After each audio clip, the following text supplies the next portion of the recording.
My great kingdom of Italy. This video is purely for entertainment and does not infringe on copyrights or laws. The rights to the novel and image belong to the original author. We do not claim ownership. Don't like waiting and want to listen to this fanfic in full now? Subscribe to our Patreon, where you'll find the best fanfics.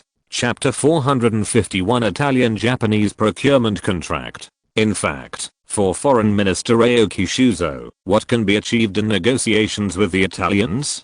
Can they talk about lowering interest rates, or can they allow Italians to borrow money without collateral point? If these fail, what can we talk about? Is it possible to allow Italy to limit its loans to domestic products? This is certainly impossible. It can be said that Italy would rather lower interest rates than give up this requirement point in this case. What Aoki Shuzo is talking about is of course the scale of the loan.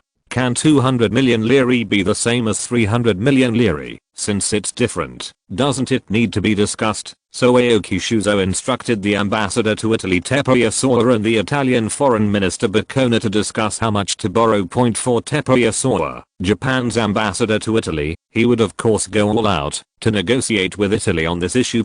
So every day, Teppo Yasawa could be seen rushing towards the Ministry of Foreign Affairs with high spirits, as if he was going to attack to the death point. However, Yasawa Teppo felt a little baffled about the subsequent negotiations. It was nothing, but the talks went very smoothly, which made the high-spirited Yasawa Teppo feel a bit unreal.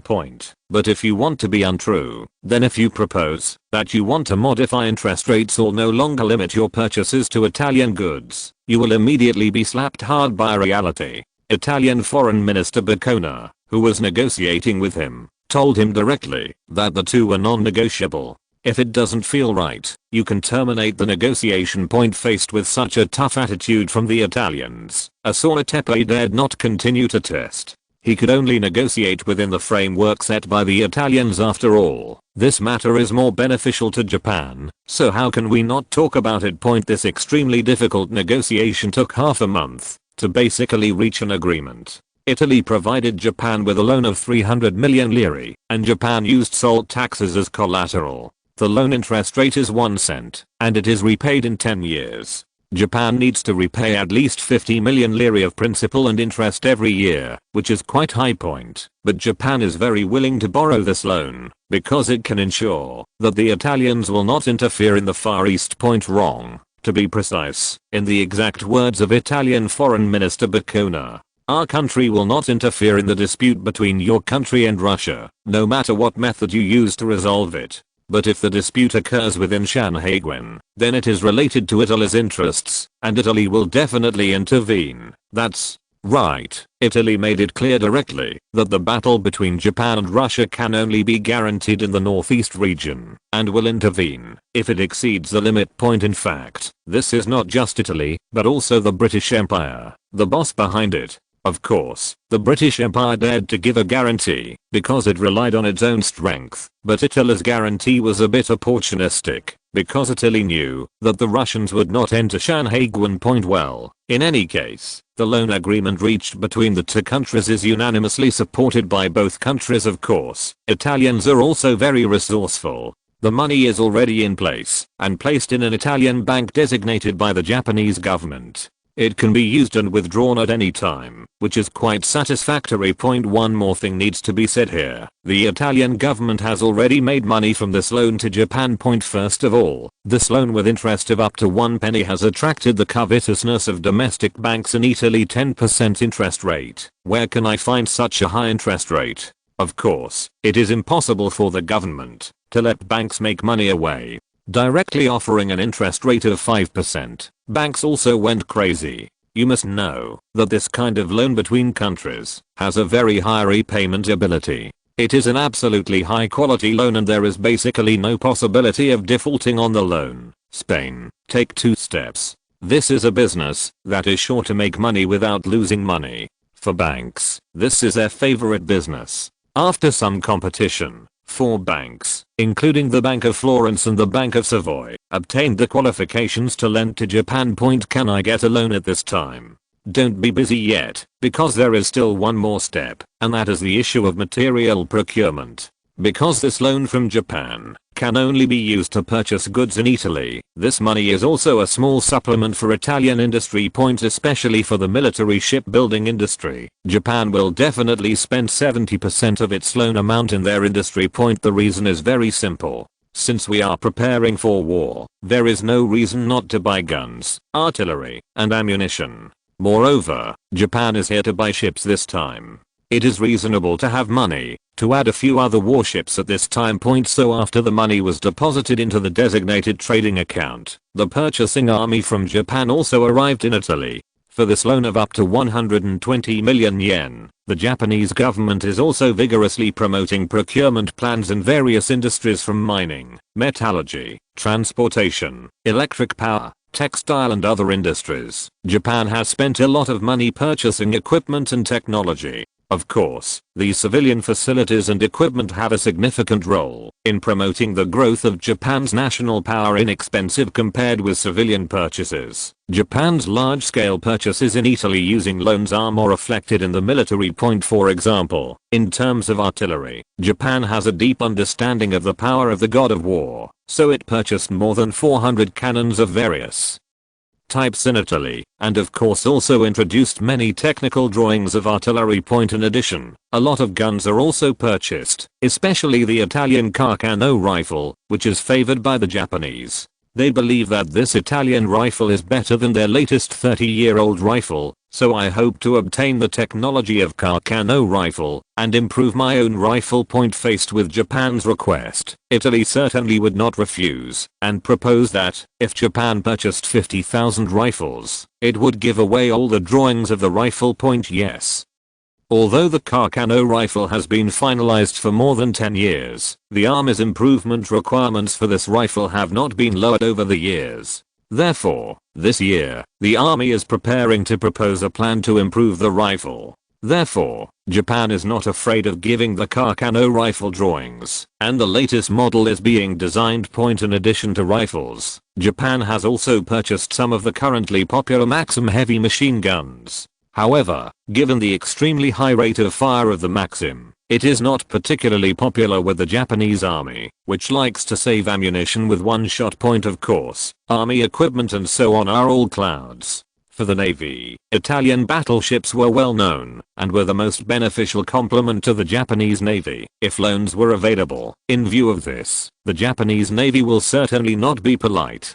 The warship procurement plan for 2 Garibaldi-class cruisers, 1 Genoa-class battleship, and 8 other various warships simply failed to pass the review of the Japanese government. The battleships were directly cut off because the British ambassador had already informed them about the issue of purchasing battleships. There is no need to offend your boss for some things. Therefore, in the end, the Navy only received 2 equipment and patrol ships, 10 other warships, and some procurement of warship equipment and technology. Of course, if you load all these things together, you can easily spend 100 million lire. This money is not spent, especially when Japan needs to prepare for war. The 300 million lire loan provided by Italy this time did not stay in the hands of the Japanese government for 3 months before it was spent. The remaining 67 million lire was reserved by Japan for emergencies. Of course, the Italian industry is also developing well, stimulated by this order from the Japanese government. This chapter is for perfect attendance. Thank you book friends for your full support. Thank you all. Chapter 450 to the Radical Fiat Model B. This order, purchased by Italy with borrowed money from Japan, has given the Italian industry a small boost. Of course, the order brought by the loan will not last too long, and the promotion effect on Italian industry will not be too high. But no matter what, if these 300 million orders continue, the Italian industry will definitely be much better off. Of course, one thing to note is that the officers and soldiers sent by Japan and Russia to receive the warships need to be separated. Italy does this very well. The Russian warships are all built in Genoa, while the Japanese warships are built in Venice, Naples, and Taranto. Unless the two parties are deliberately looking for differences, it is impossible for them to get together. Of course, the orders from Japan and Russia only have a temporary promotion effect on Italy, and the better way is to rely on the development and expansion of domestic industry. In this regard, the emerging automobile industry has done very well. Fiat Automobiles, the current leader in the world's automobile industry, has not given up on automobile research and development after ensuring that Fiat's cars are the world's leading position point in this new year. In addition to continuing to sell the popular Type A car, Fiat is also innovating.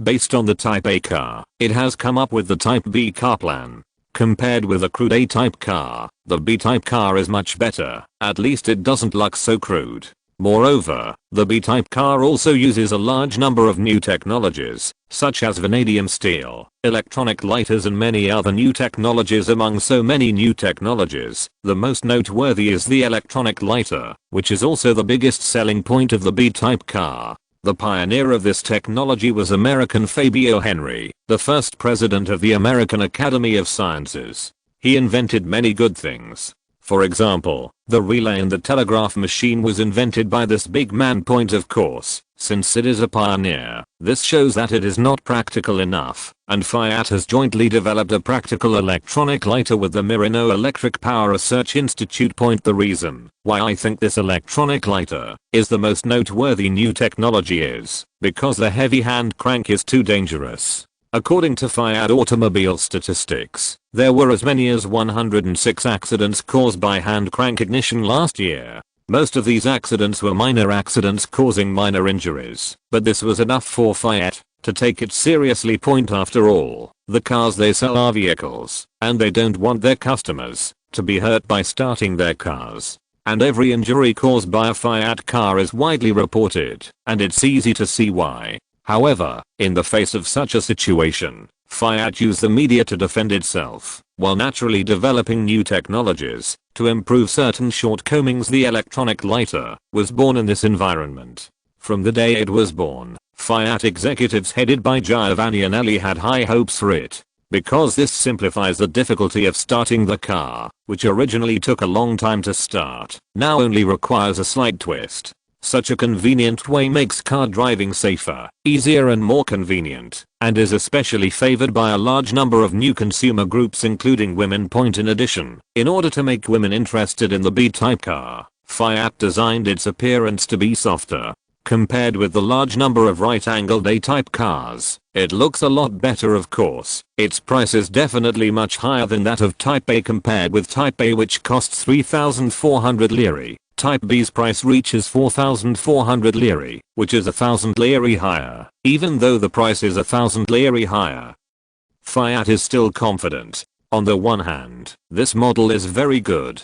Compared with the 20 horsepower engine of Model A, the 28 horsepower engine of Model B is more powerful. And even when carrying 4 people and carrying 200 kilograms of luggage and other cargo, it can run at a speed of 75 kilometers per hour. It needs to be explained here that, because of the huge sales of Fiat cars, the number of cars in various countries has skyrocketed, and at the same time, the number of accidents caused by cars has also increased. As a result, various countries have promulgated traffic laws and regulations to regulate car driving. Of course, in addition to regulating driving, many cities are beginning to consider remodifying roads. After all, the previous roads were basically driven by horse-drawn carriages, and neither the width nor the load-bearing capacity could be compared with cars in this regard. Turin has given priority to setting an example. The Turin municipal government has carried out road reconstruction in the city, requiring that basic roads must ensure a minimum of 2 lanes in both directions, while trunk roads must have a minimum of 4 lanes in both directions, and main roads can considering to weigh 6 lanes. It is best to use asphalt pavement on the above roads. In addition to roads, Turin also has more than 800 parking spaces throughout the city. Basically, it solves the biggest problem of getting the car on the road and parking it. Turin also has its own reasons for doing this. Turin is currently known as the automobile capital of the world, all thanks to the support of Fiat Automobile Company. In view of its increasing international business, Fiat Automobile Company has considered building its B-type car factory in Genoa. After all, it is close to the sea, so it is very convenient for both import and export. Genoa is also very willing to let Fiat set up a factory here. However, this intentional discussion between the man and his concubine was ruined because of Turin's intervention. In the final analysis, it is the reason why the two cities attach great importance to Fiat.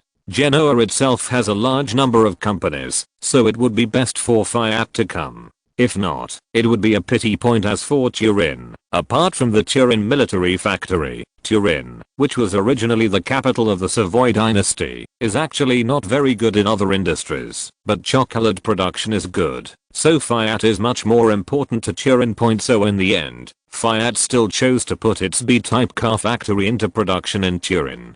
Fiat was very confident about the B-type car and built a large factory with an annual production capacity of 60,000 vehicles. Yes, the launch of Fiat's B-type car will not affect the continued production of the A-type car. Of course, some new technologies can also be used on the A-type car with slight improvements. After all, there is a certain price difference between the two, which will not greatly affect the sales of the two models. In fact, within Fiat, the views on both cars are the same, and they are market opening models, although there are currently capitalists in other countries who are looking at Fiat and want to imitate its industrial production. At least in the past 2 or 3 years they have not been enough to pose a threat to Fiat. At present, the automobile market is basically dominated by Fiat. Of course, when competitors appear in a few years, the market share will definitely decline sharply, but Fiat, which currently monopolizes dividends, is very good at using the market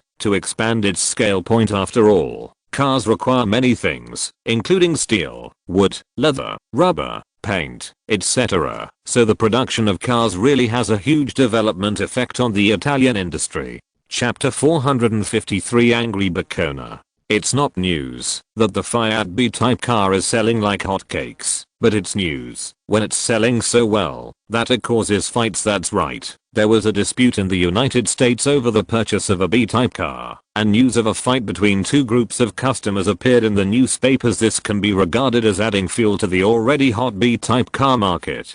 The monthly output of 5,000 B-type cars can be fully absorbed by the United States alone. With its novel appearance and low price, coupled with the blessing of new technologies, the B-type car is difficult to sell, let alone there is no decent competitor on the market. Big seller, hot seller, looking at the customers waiting to pick up the car, and then looking at the empty booth.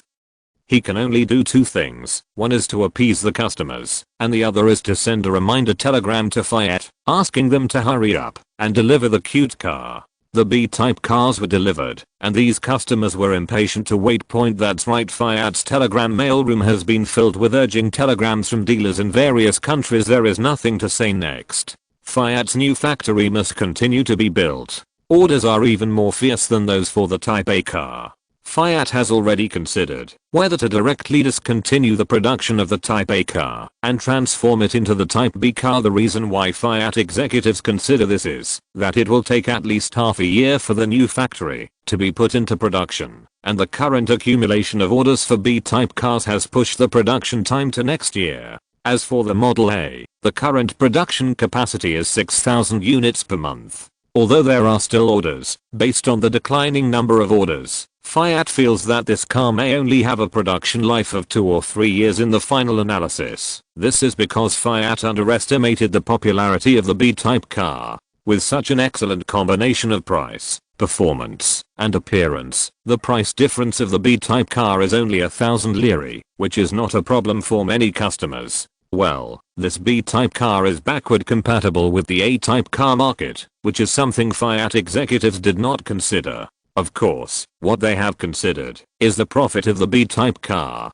compared with Type A car. Although the price of Type B car has increased by 1,000 lire, the cost has only increased by 800 lire. In other words, the profit of Type B car is 2 times higher than that of Type A car. This is not a small number. Fiat can sell its own cars so cheaply. In addition to assembly lines and standardized production, it is also Fiat's strategy to reduce the profit of each car. After all, Fiat produces tens of thousands of cars every year, which exceeds the production capacity of dozens of cars every year by handicraft workshops in other countries. Fiat only makes 300 to 400 liras per car, but these tens of thousands of cars can make it hundreds of millions of liras in profit. Large scale production also reduces the production cost of parts, allowing Fiat to reduce vehicle costs. These complement each other and are Fiat's first mover advantage. unless other car companies compete at low prices to hurt people. Otherwise this first mover advantage it's not easy to solve. Point of course, it would take 2 months to renovate the assembly line and workshop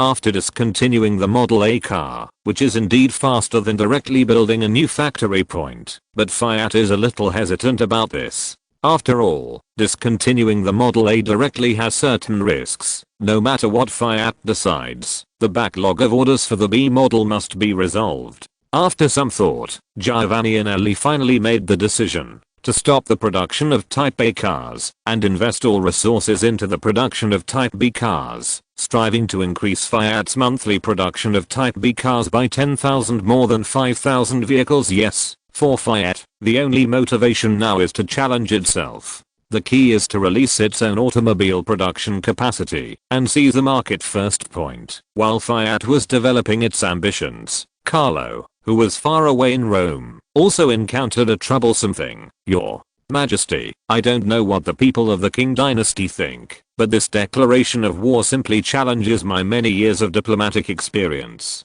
I can only say that this Empress Dowager really doesn't understand diplomacy at all, or around her. There is no king official who understands diplomacy. In front of Carlo, Italian Foreign Minister Boccona complained to him about the indiscriminate behavior of the Queen Mother in the Far East. Point. That's right. The Empress Dowager was very dissatisfied with the intervention of various countries in the abolition of the King Emperor, as in history. Instigated by a group of Manchu dignitaries who had high ambitions and low abilities, she decided to take a strong stance for the Empress Dowager.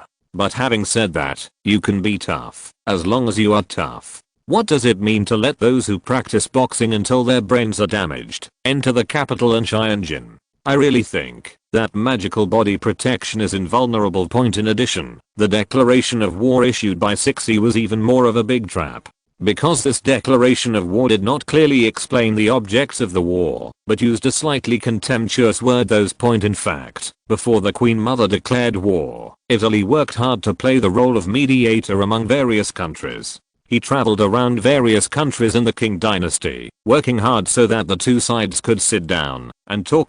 Does Italy love peace? Is it because of overthinking or for profit? Italy originally occupied the first role in the king market, but the gap with the British was very small. Any major turmoil may cause the roles of the two to reverse. The Empress Dowager who was in power did not understand the Italians' painstaking efforts at all, and constantly provoked the relationship between various countries. For this reason, Italian ambassador to the Far East Jia Liwen even complained to the country about whether the Empress Dowager had a tendency to self-destruct. Let me tell you a very interesting thing here. That Yuan Xiangcheng is very good at this. You said that you can block bullets magically. Well, the latest Italian fast gun is here. Please use your skills. Senior brother. Alas, the senior brother was shot. It seems that this skill is not practiced well. The next second senior brother will try it. Therefore, Yuan Xiangcheng, who was stationed in Shandong, was not affected at all by these people, who were practicing boxing stupidly, and still firmly controlled his army. Carlo ignored Boccona's complaints, but looked at the telegram in front of him and sighed.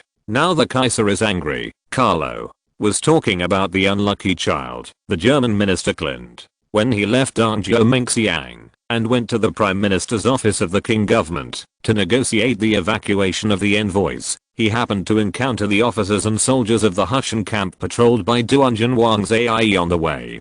Klinder was shot and killed by the King army. Now it's better. Germany has killed its minister and will not let William II get angry. What's more important is that Germany has 40,000 German troops stationed in the Philippines. These troops, which have just completed the suppression of the rebels, are afraid that they will advance directly to the Far East. Your Majesty, there is nothing we can do about this. We can only blame the King people for their own incompetence, Boccona said with his hands spread out, and judging from his tone, he had given up on the King people. Then, we cannot fall behind and order the troops from Borneo to set off. Since the Queen Mother does not accept our olive branch, then accept our anger. That's right. Carlo has decided that he will never stop until he earns 80 to 90 million taels of silver this time.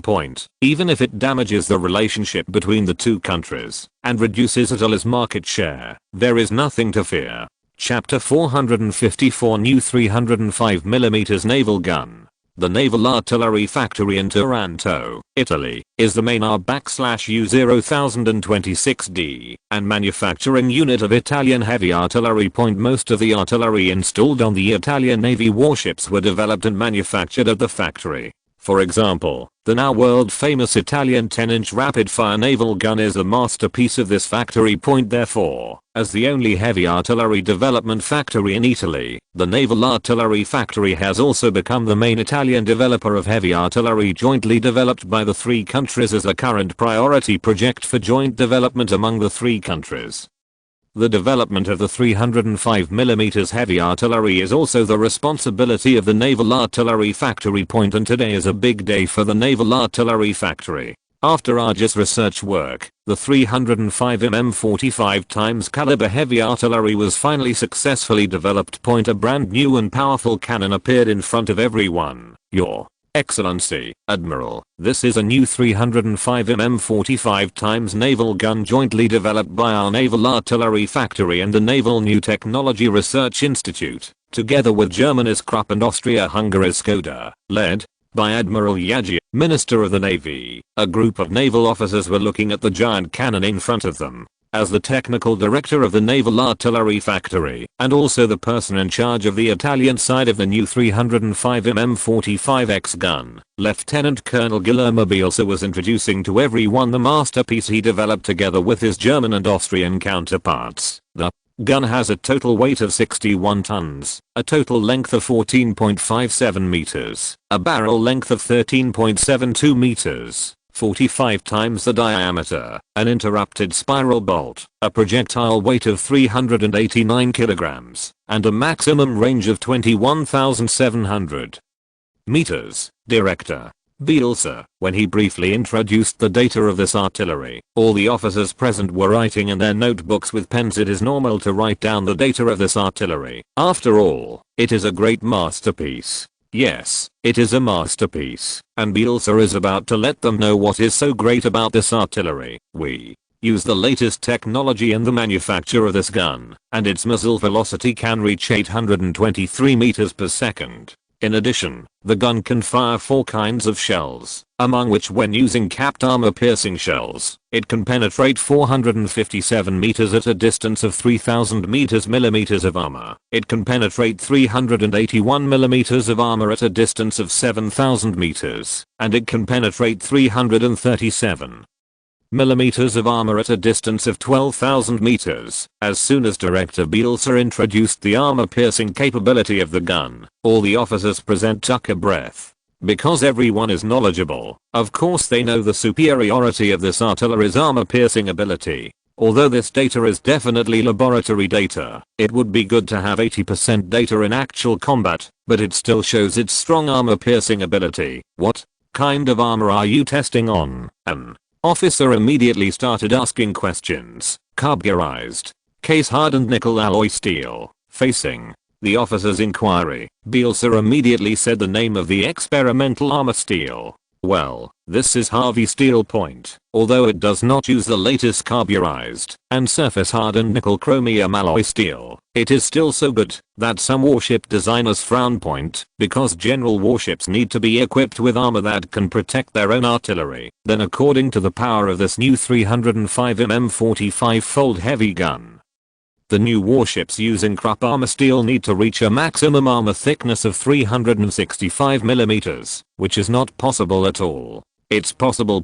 However, according to actual combat needs, the maximum armor of 300 millimeters is also necessary. Of course, we need to talk about this after we go back. Now we still need to listen to others continue to introduce the naval gun. Bielsa then went on to explain other features of the new 305mm naval gun. Of course, for any naval officer, naval guns are the focus that requires special attention. Especially after Bielsa said that the cost of each gun was 420,000 lire, it caused the officers present to take a breath. This cannon can build a torpedo boat, It is indeed a guy with amazing power and price point. You must know that the purchase price of a 254mm naval gun is only 210,000 lire, which has doubled here. However, Admiral Yeagia, as the Minister of the Navy, did not say anything about the price Bielsa mentioned. Instead, he continued to ask other questions about the performance of the gun. After Bielsa finished speaking, Admiral Yaji spoke to Cuniberti, who was also listening. How is the performance of this gun? Facing the Admiral's question, Cuniberti answered truthfully, I can't say enough about its performance, because it is the most powerful 305mm gun I know. As the main gun of the next generation battleship, it is definitely more than capable. Hearing Cuniberti's words, Admiral Yaja accurately captured a term. The next generation of battleships. Facing the Admiral's question, Cuniberti nodded and answered, Yes, Your Excellency, Admiral, this is the next generation of battleships. I already have a preliminary plan. Tell me the story. How could Admiral Largile not be interested in the battleship, the absolute king of naval battles? He immediately asked Cuniberti to share his thoughts facing the invitation from the head of the Navy. Cuniberti was also very excited, because he also knew that it was related to the choice of the next generation of battleships. Your Excellency, Admiral, I believe that battleships are the decisive winners in naval battles, and are also the core of a fleet. Cuniberti talked about the positioning of battleships, and then also talked about his concept of all heavy artillery battleships. Because the Garibaldi class I designed is a test of the concept of full heavy artillery, the results are not bad.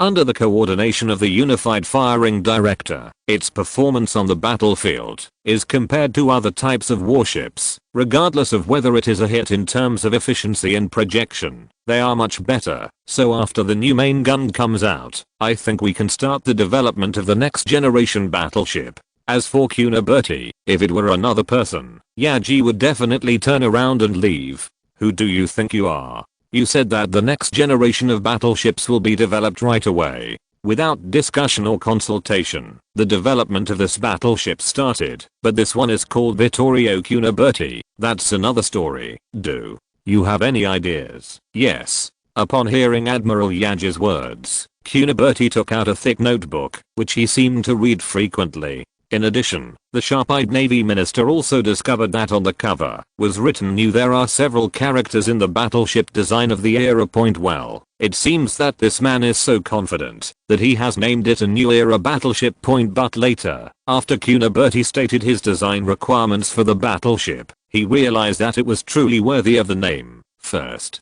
of all, this class of warships should adopt a new 305mm main gun with a caliber of 45 times, with a double-mounted layout on the central axis of 2 in front and 2 in the back. The use of a double-mounted layout can maximize the accuracy and firepower input of the warship. In addition, in terms of armor protection, I think the full protection armor mode should be adopted, especially in the midships, turrets, command towers and other areas that are most likely to be hit. The armor can be maximized with 300mm Krupp armor steel. In terms of speed, currently battleships from various countries generally have a speed of 18 to 19 knots. If the new battleships have more powerful performance, then speed will also be a trump card. I think 21 knots and above is a very reasonable speed. As for power selection, there is no doubt about the superiority of a steam turbine that can guarantee full power output for a long time. In addition, using a higher efficiency oil-fired boiler is also the best choice in my opinion.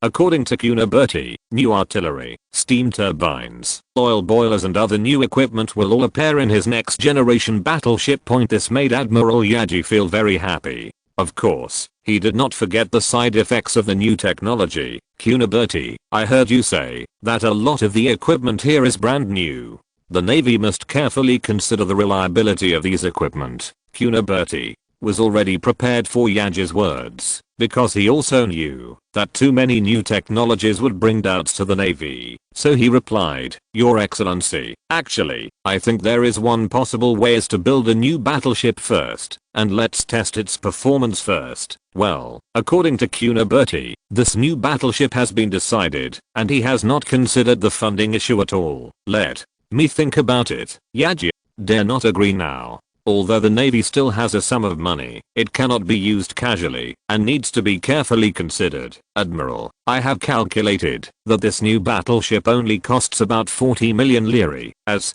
if it was an illusion. Cuniberti felt that, after he said these words, Admiral Agile walked even more hastily. Point for this chapter: the information is too difficult to find.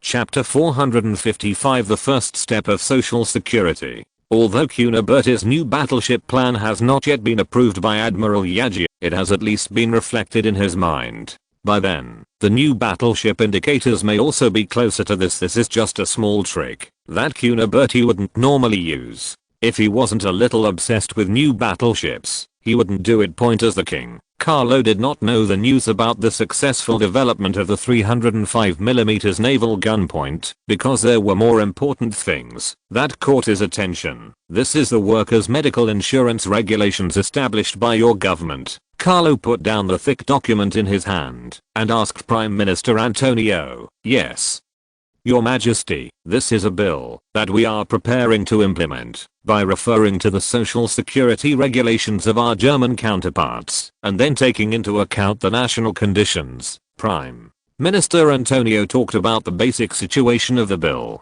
The bill he talked to King Carlo was also Italy's first social security bill. Workers' medical insurance regulations. Regarding the formulation of this bill, it seems that the government has no choice but to make it. Point: you must know that, although Italy's industrialization has been progressing smoothly in recent years, the large influx of people into the cities means that the jobs provided by Italian industry still cannot meet the demand. In general, there are more people and less work. Point: and the situation of more people and less work will lead to factory owners to endlessly exploit workers. Although the Italian government has repeatedly demanded that factories must protect the interests of workers, overtime must be paid for overtime work, and injuries must be compensated. Although the Italian government's requirements are low enough, the greed for profits still makes the factory owners think about this. Forcing employees to work overtime for free is just commonplace, and whoever doesn't agree will be fired directly. As for injuries sustained at work, just give them some money without caring about the consequences. As for the dismissed employees who are not convinced and report it, this is a big pitfall. How can a weak individual be the opponent of those factory owners? The other party can have enough time to consume the energy of the dismissed employees. Then most people can't stand the consumption of time and energy and can only give up. Only a few with perseverance can persevere. Point: however, this does not necessarily lead to compensation from the factory owners. The reason is very simple. You are a lower class person and he is an upper class person. Paying you compensation is not to show his face. He would rather spend more money than do this concession. Otherwise the factory workers have learned how to protect their face. Point: well, this is a complete display of capitalist arrogance and rudeness, and most factory owners have this mentality. This unwillingness to bow to the working class has intensified the workers' dissatisfaction with the capitalists. This also led to the spread of many ideas among workers, some good and some bad, such as extremely dangerous anarchism being one of them. Point: these thoughts led to frequent worker riots and strikes. In 1899, for example, there were 241 large and small strikes, riots and other labor movements across Italy, including 3 armed uprisings. Most of these labor movements were resolved, or even if they were not resolved, solutions were sought. Point: the successive labor movements have made the government exhausted mentally and physically, and they also know the reasons for this result. Therefore, in order to appease the people and let them feel the dividends of economic development, it is urgent to protect the interests of the working class. To this end, Prime Minister Antonio not only promoted the formulation of a workers' protection bill at the government level, but also pushed for the smooth passage of the bill in Parliament among the parties. One more thing to say here. Apart from the ruling party, the National Socialist Party is the most enthusiastic about the bill. It not only supports the bill, but also mobilizes its members to take to the streets to promote it. It is even more enthusiastic about the bill than the ruling party promotion work. Point: the National Socialist Party's enthusiasm may also have a lot to do with the composition of its members. In the past few years in the South, although the National Socialist Party has developed rapidly and has become the 3 major political parties in the South, a large part of the members of the National Socialist Party are from rural areas. The top leaders of the National Socialist Party were not satisfied with this.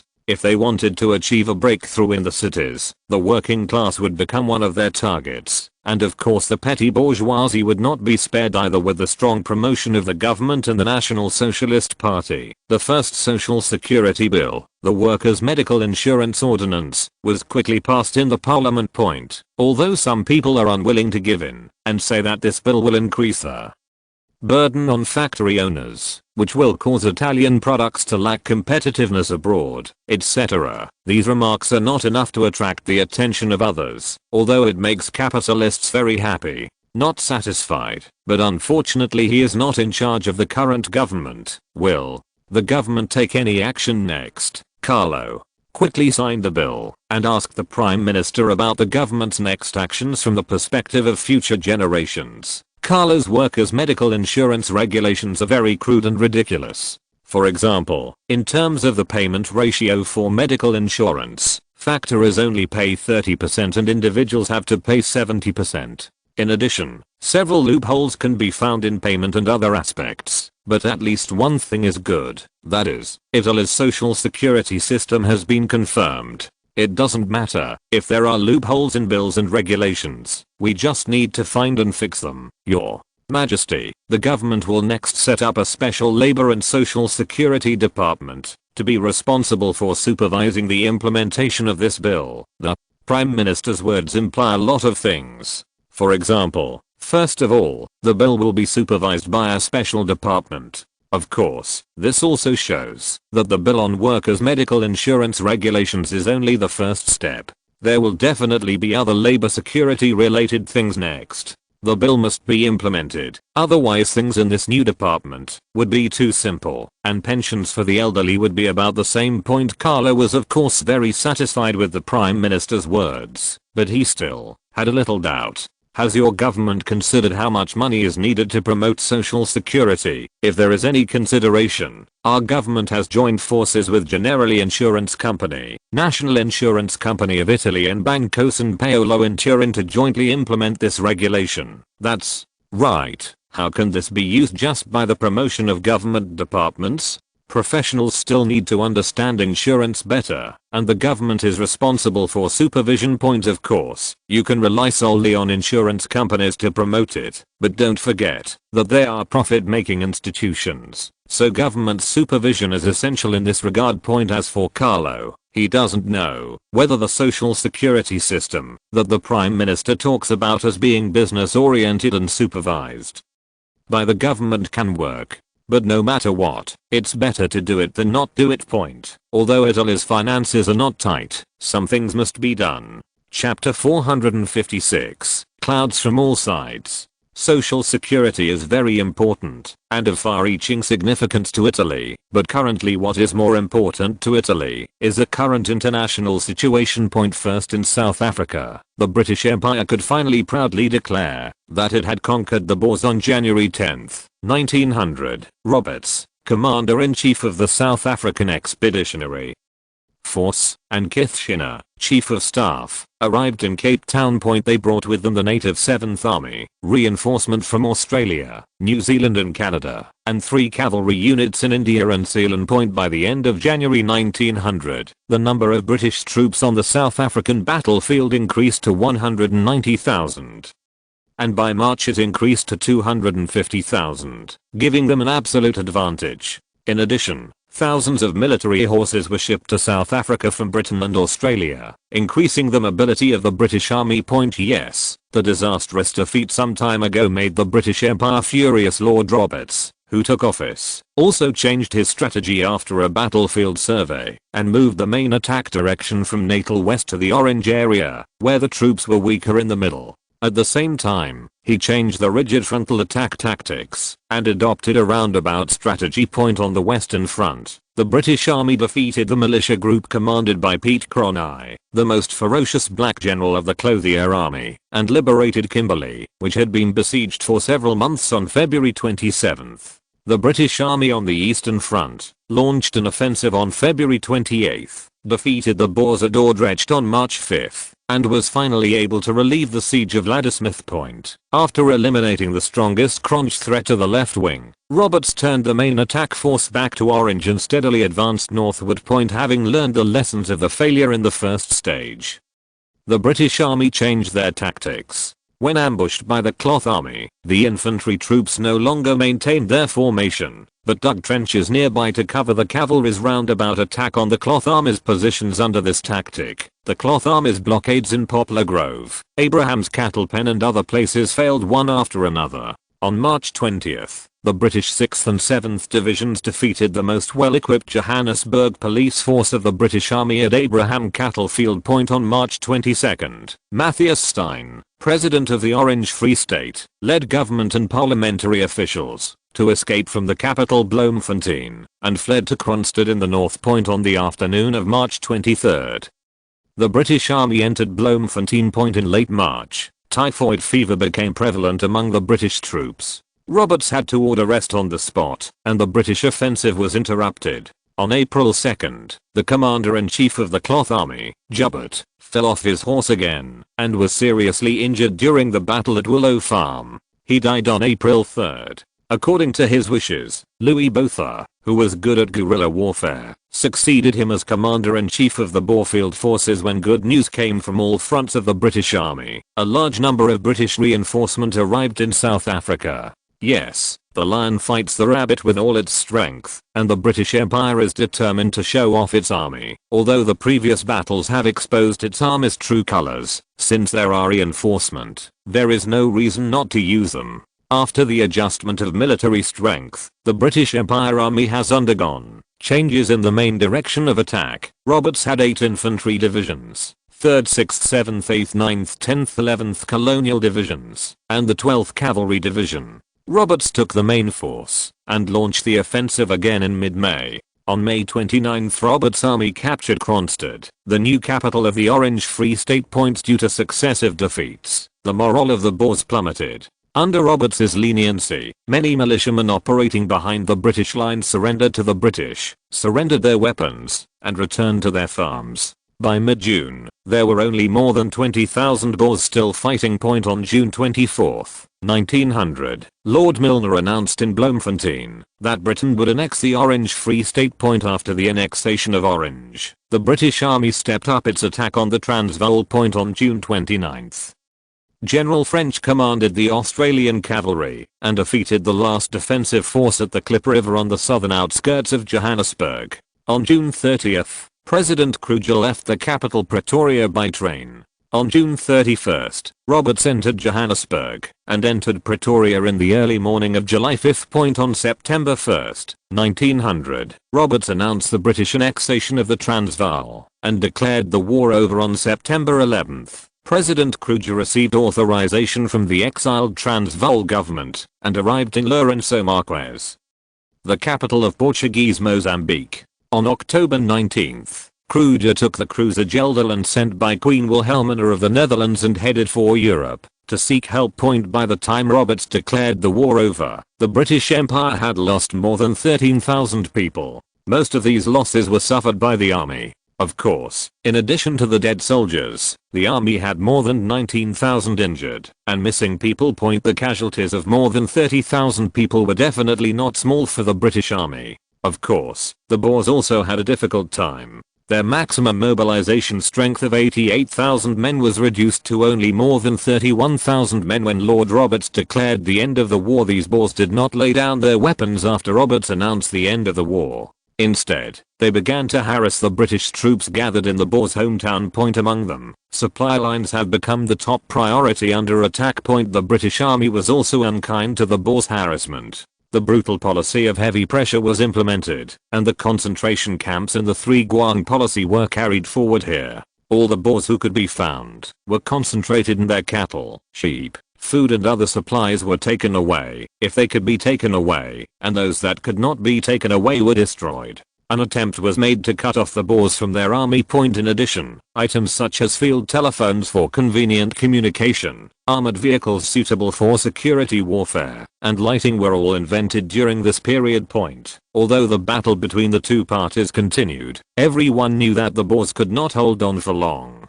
After all, its numbers are too small, and it is no match for the British Empire. Of course, the British Empire's poor performance in this war caused it to lose face point. While the Boer War was in full swing, the funny war in the Far East also ended. After armies from various countries occupied the capital, the Empress Dowager finally came to her senses and sent Li Zhangtang to try to sue for peace. Faced with the Empress Dowagers begging for peace, various countries responded in different ways. Tsarist Russia, which sent the largest number of troops in order to induce the Qing government to recognize the legitimacy of its occupation of the three eastern provinces, first expressed its recognition of Li Zhangtang's qualifications as a representative and agreed to negotiate peace with the Qing government. At the same time, it also evacuated the Russian ministers and troops in Beijing to Shianjin. As for other countries, they hoped to obtain more benefits and oppose peace negotiations with the Empress Dowager, who has always been pro-Russian.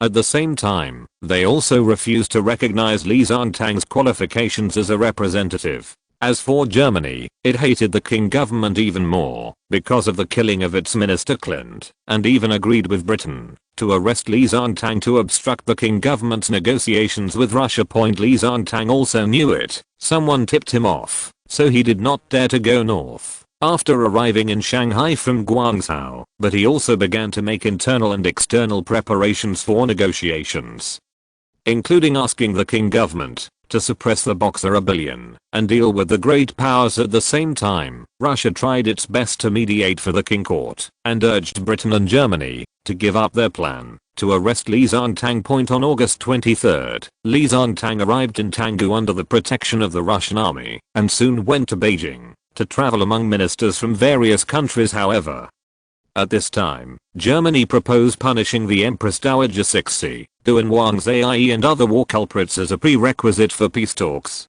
which made the peace talks impossible. The debates among various countries over issues such as whether to negotiate peace with the Qing court and the qualifications of Li Zhangtang's representative are actually manifestations of the contradictions between various countries in China.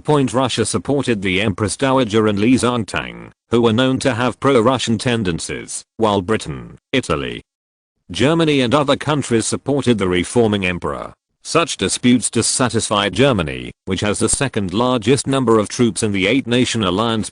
As the belatedly arrived commander-in-chief of the coalition forces, Marshal Wade West, led the coalition forces to advance into Shanxi. Germany's move to harbor evil intentions shocked Britain, and also made Italy dissatisfied. In the end, under the strong appeal of the two countries, Germany had to stop there, opening the door for the Qing court to beg for peace. As for the Empress Dowager, in order to gain forgiveness from all countries, she issued an edict to punish the ministers who caused the disaster. Several governors also tried their best to excuse the Empress Dowager, blaming Zai and his son for the declaration of war. These performances by the Qing court and the important officials in the border areas made the great powers feel that the Empress Dowager had a clear mind, and it would be of great benefit to them to continue to support this docile government. In addition, European countries are also worried that abandoning the Empress Dowager may lead to the collapse of the Qing court and the loss of opportunities and possibilities to blackmail the Far East. So under such circumstances, the attitudes of the European powers gradually converged, and they finally decided to preserve the Empress Dowager's dignity and began to negotiate peace with the Qing court. In October 1900, France took the lead in putting forward 6 demands, including punishing the culprits, paying compensation, and dismantling the Dagu fort as the basis for negotiations with the Qing government. After many meetings with ministers from various countries to supplement and modify it, on December 24, 11 countries, in addition to the 8 countries plus Belgium, Spain and the Netherlands, jointly proposed 12 articles of the peace negotiation outline to the Qing government, which the Qing government fully accepted. So the spoils sharing conference of various countries is about to be held, and ambassadors from various countries are gearing up to try to gain the most benefits for their countries. Chapter 457 Downsizing of diesel engines. Regarding the division of spoils in the Far East, it is difficult for countries to discuss the results in a short period of time. The reason is simple, because the interests are too great and there are too many participating countries. If you want to coordinate the appetites among countries, this requires a long enough wrangling effort. Milan is the most economically developed region in Italy, with a wide range of industrial fields and a wide range of industries, including metal machinery and machine manufacturing, metallurgy, chemical industry, pharmaceutical industry, textile and clothing, leather, shoemaking, rubber, and agricultural product processing, food industry, brewing industry, wood, paper making, publishing industry, construction industry, building materials industry, mining industry, glass ceramics, grinding, etc. Point at this time, Milan was not yet a fashion capital, but the textile industry was the largest. Milan alone had 30,000 to 40,000 textile workers of course. Milan also has many scientific research institutions, the most outstanding of which is of course the National Power Laboratory located in the suburbs. Speaking of the National Power Laboratory in Milan, it has been very successful in the past 2 years. It has changed from the previous situation, where it could only rely on royal funding. Point at present, the trump card of Milan Power Laboratory is the internal combustion engine. The gasoline engine cooperated with Fiat and the diesel engine cooperated with Naples Machinery Factory are both famous ones of course. In addition to these two well-known companies, there are other companies that also conduct joint research with the Milan Power Laboratory. For example, it cooperates with Italian Petroleum Company to jointly develop new high-power internal combustion engines. The internal combustion engine jointly developed with the factory allowed the Milan laboratory to earn a lot of patent fees, and these profits were continued to be invested in research funds. Such a snowballing situation made the Milan laboratory grow bigger and bigger, and it is already the largest in Europe. Famous internal combustion engine research institute. Point in addition, the reputation is big enough to attract internal combustion engine experts from various countries to try to join. Because the Milan laboratory is very famous throughout Europe for its generosity, as long as your design concept can attract an expert review team, you will not worry about funding. Of course, if you are out of your mind and want to imitate Viscount Tesla in researching such a high-level project as wireless power transmission, then just pretend that I didn't say anything. But today, the Milan laboratory with its strong academic atmosphere in the past is gone. Soldiers everywhere represent that something is happening. Yes, there is indeed something going on today. King Carlo once again visited the Milan Power Laboratory. This is the 4th time that the king has come to the Milan laboratory since its establishment. Compared to the Marino Electric Power Research Institute on the outskirts of Rome, the number of times the king came to the power laboratory seemed a bit less. However, if you compare the number of the king's tours, you will find that this king, who does not like to travel far, takes it very seriously. To come 4 times, Carlo came to the power laboratory specifically today because his friend Diesel sent a telegram saying that the diesel engine has been significantly improved and a small diesel engine that Carlo needs has been successfully trial built. After hearing the news, Carlo was naturally tempted and rushed over immediately. Your Majesty, this is the small diesel engine we developed in a warehouse in the power laboratory. Diesel pointed to a small diesel engine in front of him and introduced it to Carlo. The finished product that Diesel pointed at seemed familiar to Carlo. It already looked like a later generation diesel engine, with all its components tightly integrated together. The flywheel crankshaft on the side looks so pleasing to the eye. Just looking like this is not a waste of this trip, nor is it a waste of the royal family's annual allocation of tens of millions of lire. How does this get miniaturized? Looking at the diesel engine in front of him, Carlo couldn't hold back and asked about its passing. Your Majesty, the development of this small diesel engine is thanks to the mechanical injection device. The mechanical injection device Diesel mentioned is a key component of the diesel engine. Due to the low ignition point of diesel, it is necessary to heat and pressurize the diesel injected into the combustion chamber. However, the previous diesel engine used air injection, which required the body of the diesel engine to be heated and pressurized. The requirements are very high, so the diesel engine is very heavy and cannot be moved. Now that there is a mechanical injection device, diesel injection can be heated and pressurized in advance, which will reduce the size of the diesel engine and also make the diesel engine mobile. This will also be a qualitative improvement for the use of diesel engines of course. Carlo looked at the still rumbling diesel engine in front of him, and many scenes of the future had already appeared in his mind, such as crawler tractors towing heavy artillery, tanks that would siege citizen forts in the future, and tanks suitable for attacking battlefields, tracked carrier vehicles for transporting supplies and ammunition, etc. Point of course, this diesel engine also has another role, that is, as a tractor for civilian farming and transporting goods. This is an artifact in the countryside. It can cultivate land, sow seeds, grind grains, and transport. It has many benefits. Just as Carlo was looking at the diesel engine and thinking about the future, the diesel engine in front of him suddenly stopped unceremoniously. "Your Majesty, it doesn't matter. This is just a minor glitch. Just fix it." Diesel, who was also the designer of this small diesel engine, hurriedly explained as he watched the technician who came forward to prepare for repairs because of the strike on this prototype point. But his explanation was so feeble because the technicians couldn't fix it. After tinkering for a long time, seeing that it was not a big deal, Diesel wanted to come over and take a look himself, but then he heard the rumble of the diesel engine coming again. Well, there is something wrong with the piston connecting rod.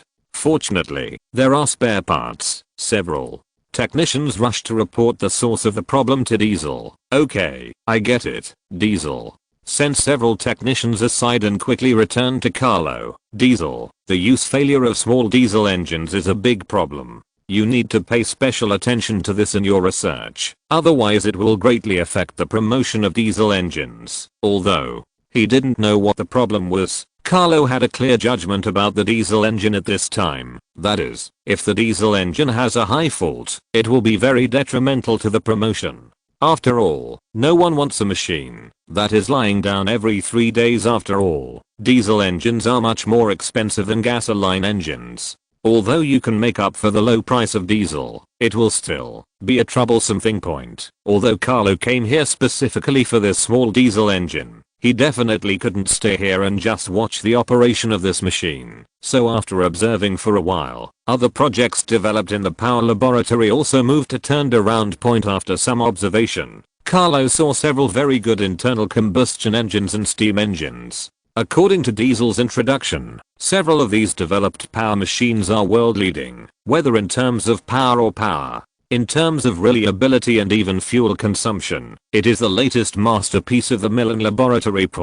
Although the quick inspection did not give Carlo a clear understanding of the strength of the Milan laboratory, the display of multiple results gave him a general understanding of the strength of the Milan laboratory. So before he left, he took Diesel's hand and said, "I have already felt the research done by the Milan laboratory on internal combustion engines. Next, I hope that the Milan laboratory will continue to make greater contributions to the research of internal combustion engines. To this end, I will allocate an additional 5 million lire from the Royal Fund every year. I hope you will continue to produce better results." 5 million lire is not a small amount of money for everyone in the laboratory. Diesel answered vigorously, "Your Majesty, we will definitely produce better results." "Okay, I believe in your promise, Diesel." With the diesel engine in a good mood and substantial results, Carlo embarked on the journey back to Rome. Of course, when he returned to Rome, he got better news that made him a little bit unable to sit still. Chapter 458, the prologue of the Dreadnought era. The Quirinal Palace in the old city of Rome is the political center of the Kingdom of Italy. Of course, the scenery here is also good. There is a Gemini fountain in the center of the square in front of the palace, and an obelisk moved from the mausoleum of Augustus. On both sides of the obelisk are two giant stone statues 5.6 meters high, with fine carvings and different expressions, and two lifelike horses beside them. After entering the palace, the garden is also unique, surrounded by elegant corridors, looking harmonious and solemn. And all this seemed so fascinating to Vittorio Cuniberti that it was inevitable to look around furtively. After all, it was my first time to come to the palace. Nothing new. The attendant responsible for guiding him was also very considerate and introduced him from time to time. When Cuniberti was led to a door, the attendant made a gesture asking him to wait a moment and then knocked on the door. Then the majestic voice that Cuniberti had heard came from the room. "What's up, Your Majesty? Mr. Cuniberti has arrived. Invite." him in quickly. As soon as Cuniberti came in, he saw that there were only two people in the room and he knew both of them. One is Admiral Largel, Minister of the Navy, and the other is His Majesty Carlo, the monarch who summoned him. I have met His Majesty and His Excellency the Admiral. Although Cuniberti didn't know why the king and the admiral called him over, he still had the proper etiquette and immediately curtsied point after Cuniberti finished his salute. Admiral Yaji spoke. Cuniberti, come and tell His Majesty your plan for the new warship in detail. Admiral Agil's words shocked Cuniberti, because he finally knew why the king summoned him. Of course, this is also an opportunity for him. As long as he can convince His Majesty, then developing a new battleship by himself will be a certainty point. When he thought of this, Cuniberti was filled with fighting spirit, and he opened his mouth to speak. Your Majesty, I have a little opinion about the new battleships. Currently, battleships from all countries use two-stage main guns. This tradition comes from the era of sailing battleships. Of course, the setting of the two-stage main guns is more about the projection amount. The problem, what Cuniberti said, is also the current warship design and the user's Navy's consideration of the actual needs of naval warfare point. Because the battleship type originated in the era of sailing battleships, the battleships at that time had 3 gun decks on each side. The guns on the bottom deck had the largest caliber and heaviest guns, and the guns on the top deck had slightly smaller calibers. The gun is also lighter. This is a compromise setting to lower the battleship's center of gravity as much as possible, while allowing the battleship to have some heavy guns. After entering the era of ironclads, the navies of various countries still continued this tradition. At this time, the battleship began to figure out how to fight. Of course, at this time, the demons were dancing around, and they could build whatever they wanted. However, after this kind of exploration appeared in Italy, the Turin class came into being, and all countries basically reached a consensus. The Turin class also marked the return of battleships, so most naval admirals believed that steel battleships could resume the main fleet battle line bombardment style of the year. The artillery installed in the side turrets on both sides are also decisive weapons, or they are the most important decisive weapon points. Starting from the Turin, the development of battleships has been to continuously increase the caliber of the artillery arrays on both sides, from 120mm to 152mm, from 152mm to 178mm. To 203mm, and the name was gradually changed from the secondary battery to the secondary main battery point. Of course, the second level main gun is also, because the first level main gun does not fire very fast, and it takes 1 to 2 minutes to fire one shot. At this time, the armor and structure of the battleships of various countries are getting thicker, and the chance of allowing the battleships of various countries to hit the soul with one shot is also getting slimmer. Therefore, the existence of secondary main guns is very meaningful point with the development of the times and the application of new technologies. Cuniberti keenly observed the shortcomings of the current secondary main guns, that is, insufficient armor-piercing capability. However, the rate of fire and armor-piercing capabilities of the first-level main guns are gradually improving. At this time, it becomes possible to fully equip the first-level main guns, as for now, I think the secondary main guns can be cancelled, because although their projection capacity is higher than the first level main guns, they lack the means to severely damage the opponent. I think that, after cancelling the secondary main guns, new battleships can be used. Add 2 main turrets and 4 first level main guns. Relying on the salvo power of the 8 main guns, it is possible to double the firepower of the first level main guns. And compared with the 2-level main guns, the first level main guns can also achieve unified firepower, and it uses a unified firing director, which can achieve higher accuracy at longer distances. I believe that the Garibaldi class armored patrol provides a good explanation on this point. Admiral Agile immediately supported what Cuniberti said. It is indeed the case. On the Garibaldi class patrol, the 8 254mm main guns, with the assistance of the unified firing director, have greatly improved the long distance shooting accuracy. It can completely achieve the goal of shooting at a distance of 6,000 to 9,000 meter distance, carry out precise artillery fire on the enemy. Admiral Yaji received this assist, and Cuniberti cast a grateful look faced with the cooperation between the two. Couldn't Carlo see it? But since Cuniberti, Italy's chief ship designer, was recruited to Rome, he certainly had his own considerations after hearing from Admiral Yaji that Cuniberti, the chief designer, had a bold battleship plan. Carlo had a hunch. Sure enough, after listening to Admiral Yaji's story, it was really ding-ding. Damonquin's heavy artillery battleship, in this case. How could Carlo miss it? Point for Italy. The importance of the navy goes without saying. After ensuring a certain number of land forces to defend both sides of the Alps, Italy's more threats came from the sea. Go on. Although no specific signal is given, the sentence itself represents a kind of recognition. Cuniberti, who got the signal, continued to talk. I have an idea about the new battleship. That is to integrate the various advanced technologies we currently have into a battleship. At present, I think the new 305mm 45x naval gun is very suitable as the main gun point has armor. Carburized and surface hardened nickel chromium alloy steel is still the best armor steel currently available. Crap armor steel, and I think it will continue to be used. Based on actual needs, I believe that the armor of new battleships at key points such as amidships, turrets, engine rooms, ammunition depots, and command towers needs to be 300mm thick. As for power, I agree with the steam turbines and oil-fired boilers currently available. Steam turbines can provide warships with full speed for up to 13 or 4 hours, which is a crucial advantage for maritime battles. As for oil-fired boilers, the same reason applies. Oil-fired boilers were more efficient, which could free up more space for the battleship, or give it a longer maximum range. In addition, staffing can be reduced, at least the coal shovelers can be eliminated. After hearing this, Carlo already understood Cuniberti's thinking, and he still had another question. So, what are the specific data of your battleship? The specific data of the ship is that the total length of the ship is 158.3 meters, the width is 25.1 meters, the draft is 9 meters, the standard displacement is 19,100 tons, and the full load displacement is 22,500 tons.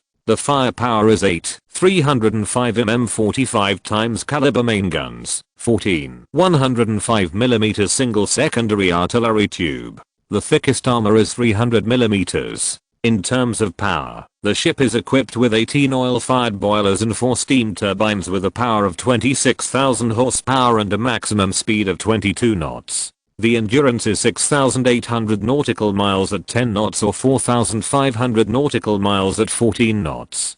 Carlo's eyes became brighter and brighter when Cuniberti reported the battleship data in detail. What? About the cost? It's impossible that you haven't calculated the cost, right? Facing Carlo's inquiry, Cuniberti certainly couldn't hide it. Although this shipbuilding is a bit expensive, he can guarantee that it is definitely worth every penny. The cost of the ship is about 40 million lire. Of course, if more are built, the price will be lower. After Cuniberti said this, he looked at Carlo a little uneasily. Because the price is really high, take the Garibaldi class armored patrol, which is currently the most expensive in Italy. Currently, due to the hot sales of the Garibaldi class, the cost of the Garibaldi class at the shipyard has dropped from 33 million lire at the beginning to the current 30.9 million lire. The reason for such a high drop is precisely because Garibaldi built enough units. So far, a total of 8 Garibaldi-class ships have been built, including 3 from the United States, 2 from Spain, 2 from Japan, and 1 from Italy. 2 more are in the queue. Okay, let's build one first and let the Navy verify it first. Carlo's words made Cuniberti breathe a sigh of relief, and also made Admiral Yaji breathe a sigh of relief. He was not afraid that the king would refuse to build it. The performance of the new battleship that Cuniberti had come up with was worth building. What he was afraid of was that the king was fascinated by the performance of the new warships and would build several of them as soon as he opened his mouth. After all, this new warship uses too many new technologies, and sometimes new technologies also mean unreliability, so building one first is definitely a wise decision. But the ship needs to be built secretly. I don't want to make a fuss before it is launched. At this time Carlo made a new request. Your Majesty, this is easy to handle. Our navy can use the name of the Gerbil number 4 ship to start construction of the ship. At the same time, we will strengthen supervision. There will be no problem at all. Admiral Yager assured, patting his chest. I believe in the capabilities of your navy. The funding for this ship should come from the more than 80 million lire you have saved. If you're listening to this novel on a channel other than Fanfic World, it means they downloaded and uploaded it without effort. We cordially invite you to visit our channel, Mundo Fanfic Novelos. There you'll find the original version of this story and you can explore many other novels of various genres. We're waiting for you to immerse yourself in a world of incredible novels. Chapter 459, The End of the Victorian Era. Since you have decided to build a new type of battleship, of course you need to make preliminary preparations. The first step is to check for defects in the drawings, and then the shipyard construction stage point. At present, the new warship is still in the stage of checking for deficiencies and filling them, so it has not yet entered formal construction point at this time. A major event that shocked the world spread.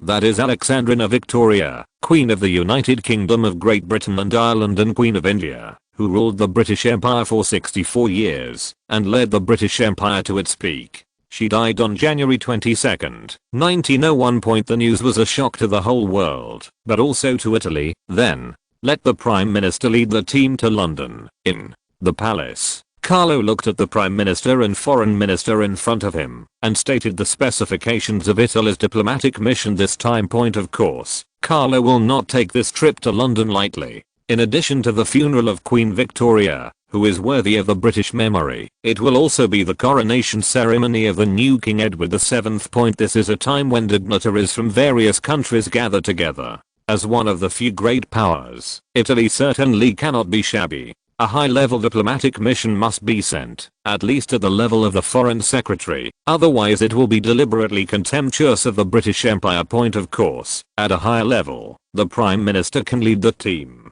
If it is more serious, Carlo himself can lead the team. However, Carlo himself was not interested at all. Firstly, he did not want to stay in the UK for such a long time. Secondly, although dignitaries from various countries gathered, it was not possible to talk about anything. Moreover, the Savoy family is not married to the British royal family, so why rush there in such a hurry? Therefore, the best candidate is the Prime Minister, no one else. As you command, Your Majesty. Prime Minister Antonio had actually expected Carlo's roll call for a long time. It was basically only suitable for him to lead the team. After all, it was indeed inappropriate for his own monarch to go there.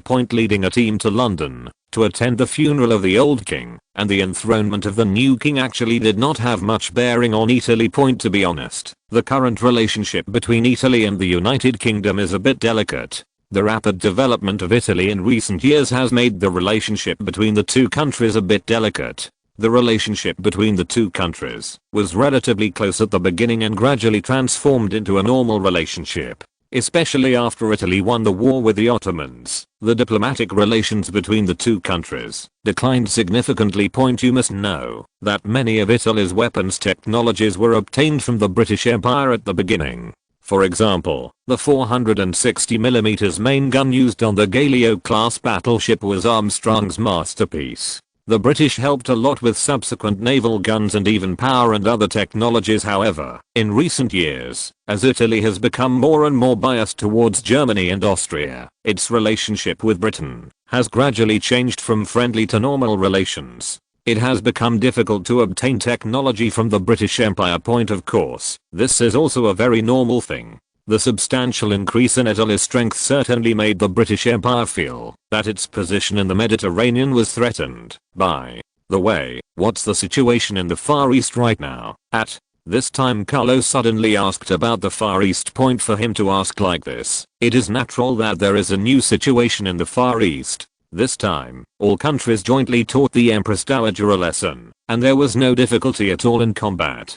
The total strength of the intervention forces from various countries is more than 70,000. This is the actual number of troops participating in the war, which is simply not something it can resist. The army is invincible in the Far East, and cannot be resisted by the old style armies in the hands of the Empress Dowager. Not to mention that the southern provinces have ambiguous attitudes and actually declared neutrality, which also reveals many problems. In addition, in this coalition battle, the French army finally used its secret new 75mm rapid fire gun, with a rate of fire of up to 15 rounds per minute, which shocked officers from other countries. The German officer who finally saw France's new 75mm rapid fire gun quickly informed Berlin of the situation. This allowed the German army to once again put pressure on Krupp, requiring it to come up with artillery with a rate of fire comparable to its opponents as soon as possible. As for Italy, the Ministry of War also requires major arsenals to come up with designs that are comparable to their opponents.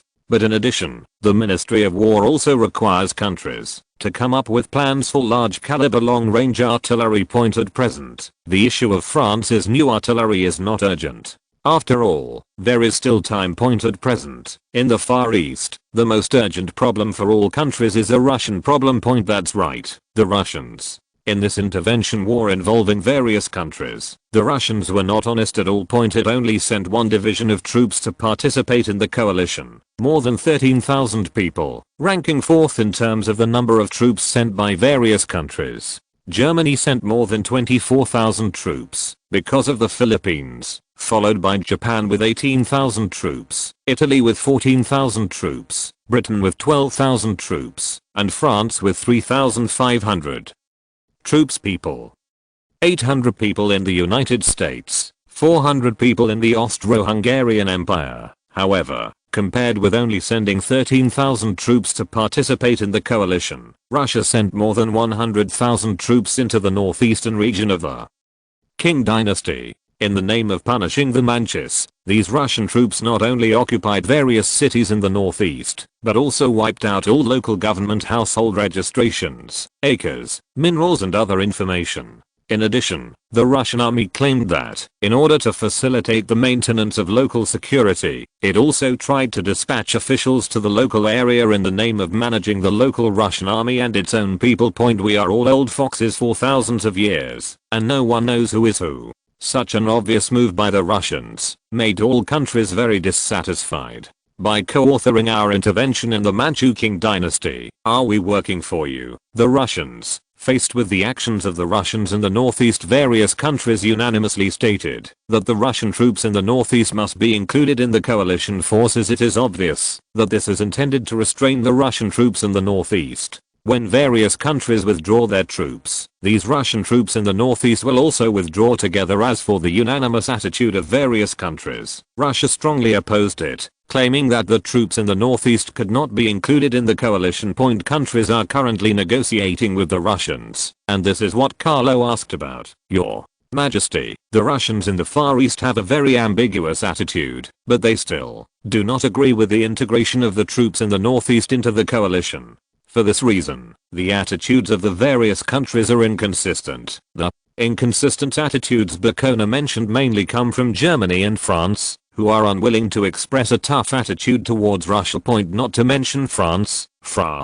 and Russia are allies, and are unwilling to offend Russia on issues in the Far East. As for the same situation in Germany, there is only one word to describe it. Looking at Germany's attitude towards Russia's eastward expansion, it is basically encouraging it. This is to reduce the pressure on its east. We don't care about other countries, but on the issue of the Far East, our country must insist on ensuring the territorial unity of the Far East, and we can also let our ministers in the Far East publicly express our position. Our country resolutely resists the move to split the Qing dynasty. As ordered, Your Majesty, I will send electricity to Minister Jialiwen as soon as I get back. Carlo's attitude is easy to understand, because in addition to satisfying the feelings of his previous life, this matter is also good for Italy. The joint intervention of various countries in the Qing dynasty this time will definitely affect the Qing people's perception of Italy. At this time, publicly declaring that they want to protect the territorial integrity of the Qing dynasty is a show of goodwill. Although I got involved in this intervention war this time, I was just forced to do so. In fact, I still wanted to have good relations with the Qing dynasty in my heart. Of course, the underlying reason is that Italy does not want to fall out with its largest overseas market. This is all due to economic interests. Although the Qing dynasty will face the largest compensation situation in the future, the market in the Far East will not decrease at all, but will accelerate the country's industrial development. Thinking of the compensation, Carlo couldn't help but ask, how are the talks about Qing's reparations going? At present, the total amount of compensation has been negotiated by various countries. Calculated as 1 tael of silver for each Qing citizen, the Qing dynasty will compensate 450 million taels of silver. This is consistent with history. This high compensation is also a humiliation. Everyone lost 1 tael of silver. At present, the Qing dynasty's annual fiscal revenue is only less than 100 million taels, which directly requires 4.5 years of fiscal revenue to compensate. This has far exceeded the losses of various countries and the cost of sending troops. It is a vivid display of the law of the jungle and the strong point. However, Bacona then continued to speak. At present, all countries have reached a consensus on reparations. That is, if Russia announces its withdrawal from northeast China, it can receive the first share of the reparations. When Bacona said this, Carlo understood immediately. This is spending money from the Qing people to allow the Russians to evacuate. This abacus is a good one, but unfortunately Maozi is a man who only cares about fighting but not eating. I'm afraid it will be difficult to satisfy St. Petersburg. It may be like history, announcing the withdrawal of troops and getting the first share of the compensation, but the result is delay.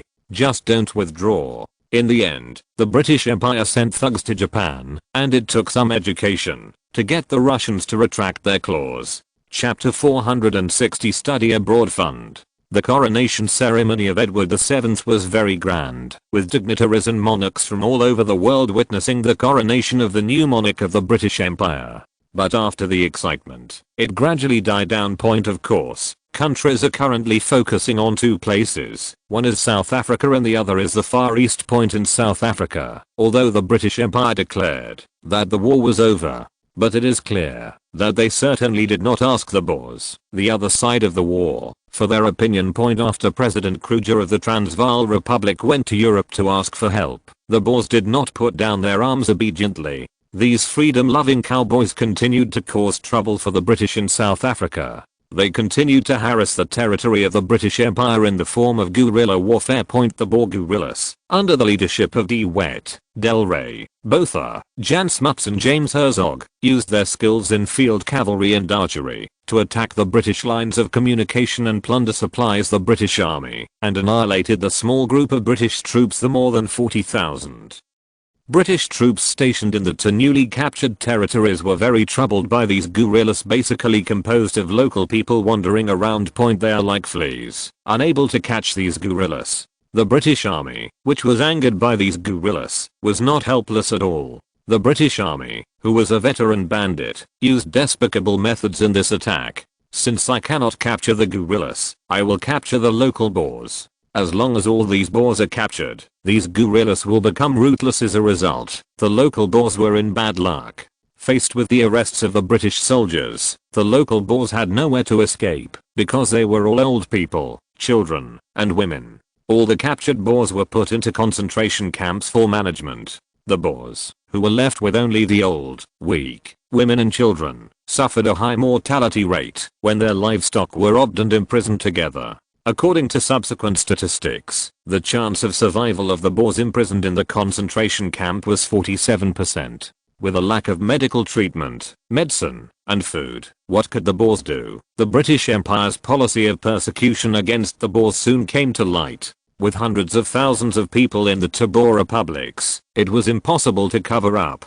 The atrocities committed by the British Army against the Boers soon attracted condemnation from people in various European countries. Many media outlets called the British Empire's treatment of the Boers an act of genocide. The condemnation from the people of various European countries put great pressure on the British Empire. Of course, if it were just public condemnation from various European countries, the British Empire could still withstand it. Since the British Empire became an empire on which the sun never sets, it's not like countries have never experienced dissatisfaction. So just get used to it. It's just that in addition to the condemnation of the people of various countries, the Boers who carried weapons to fight guerrillas were not only capable of condemnation. From December 1900 to April 1901. The Boer guerrillas, under the command of both Er and De Wet, fought deep into the British Cape Colony. They launched many sneak attacks and succeeded frequently, capturing large amounts of arms, supplies, cannons, etc. In response to the fire in the rear, the British Army, in addition to continuing to recruit troops from various colonies, also recalled some of the British troops stationed on Boer lands in an attempt to eliminate them here. After seeing the return of a large number of British troops, these Boer guerrillas returned to the lands of the two original republics and continued to launch various attacks. It was obvious that the Boer guerrillas were running around the British colony smoothly, attacking here and there, making the British Army, which had an absolute advantage in numbers, exhausted to deal with it. The tragic appearance of the British Army has even led to ridicule from various countries. Of course, in addition to ridicule, the military of various countries are also considering countermeasures for this kind of modern guerrilla warfare. But no matter what, this does not affect the fact that everyone sees the British Empire as a joke. Of course, in addition to watching Dowing's jokes, everyone also talked about the Far East issue. First of all, regarding the Zinchao Treaty on the outline of peace, the Empress Dowager, in order to return to Beijing as soon as possible and to calm the anger of various countries, agreed to all the conditions unanimously put forward by various countries. Why send people to Germany and Japan to apologize? Why send a prince's envoy? Just send a prince's envoy. All countries agreed to the terms of stationing troops to guard the embassy and demarcating the embassy area, leveling the Dagu fort, and leaving troops from various countries to garrison the capital to the sea. After agreeing to these conditions, the next most important issue is compensation. 450 million taels of silver is the total amount, which was unanimously decided by all countries. However, in addition to this total amount, the competition among countries for the share of reparations is equally fierce. Maozi, who was rude and ugly, took the lead and demanded compensation of 130 million taels of silver. Immediately afterwards, Germany, which suffered the most losses this time, also requested compensation of 400 million marks. Then came France, which also demanded more than 70 million taels in compensation. Moreover, these three countries also demanded that the reparations be paid in cash in one lump sum. Such a huge request was immediately unanimously opposed by other countries, because other countries have huge interests in China. They do not want to see this kind of fishing in the river. Therefore, in response to the behavior of the lions of the three kingdoms, all countries have jointly put pressure on them. After some wrangling discussions, they finally reached an agreement on the issue of compensation. The first is Russia, which has the largest share of reparations. Due to the need to consider the issue of Russia's withdrawal from the northeast, its 130 million taels of silver reparations will no longer be reduced after the Russians agreed to withdraw their troops. In addition to Russia, Germany, which suffered the most losses this time, after all, an envoy died, received a share of 90 million taels of silver. 275 million marks. Then came the French request, and under unanimous pressure from various countries, 60 million taels of silver were obtained. The British Empire, which worked hard, received a compensation of 50 million taels of silver. Then there are the hard-working Japanese, who also received 30 million taels of silver compensation. As for the United States, as far away as North America, it received 14 million taels of silver. Then there are countries such as Belgium, the Netherlands, Spain, Sweden, and Norway, which received a total of about 20 million taels. As for Italy, it also received 56 million taels from the compensation.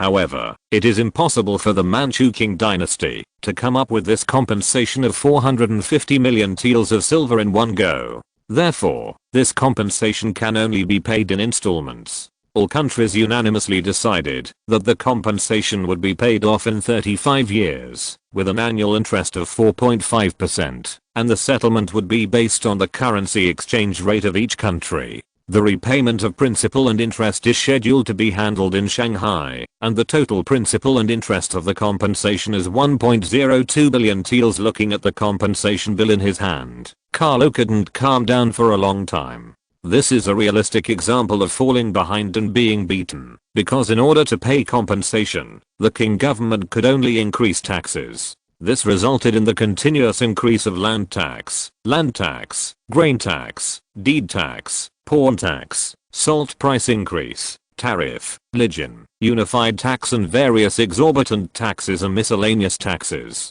In addition, the repayment of the compensation also caused the price of silver to fall, which increased its expenses. And this compensation essentially accelerated the demise of the King dynasty. Point in this case, there are some things that need to be prepared in advance, because we are going to issue a statement. Our country is willing to use half of the annual compensation for education in the Far East. Our country is going to build a modern school in the Far East, and the remaining part will be used as a learning fund. That's right. Carlo is preparing to learn from the advanced experience from the United States and give priority to cultivating a group of attentive students. These aspiring young people who come to Italy to study will always be full of feelings for Italy. You may not be able to see it in a year or two, but what about after a long time? By then Italy will still be able to guarantee its influence in the Far East. Chapter 461 Dupu Railway Expansion.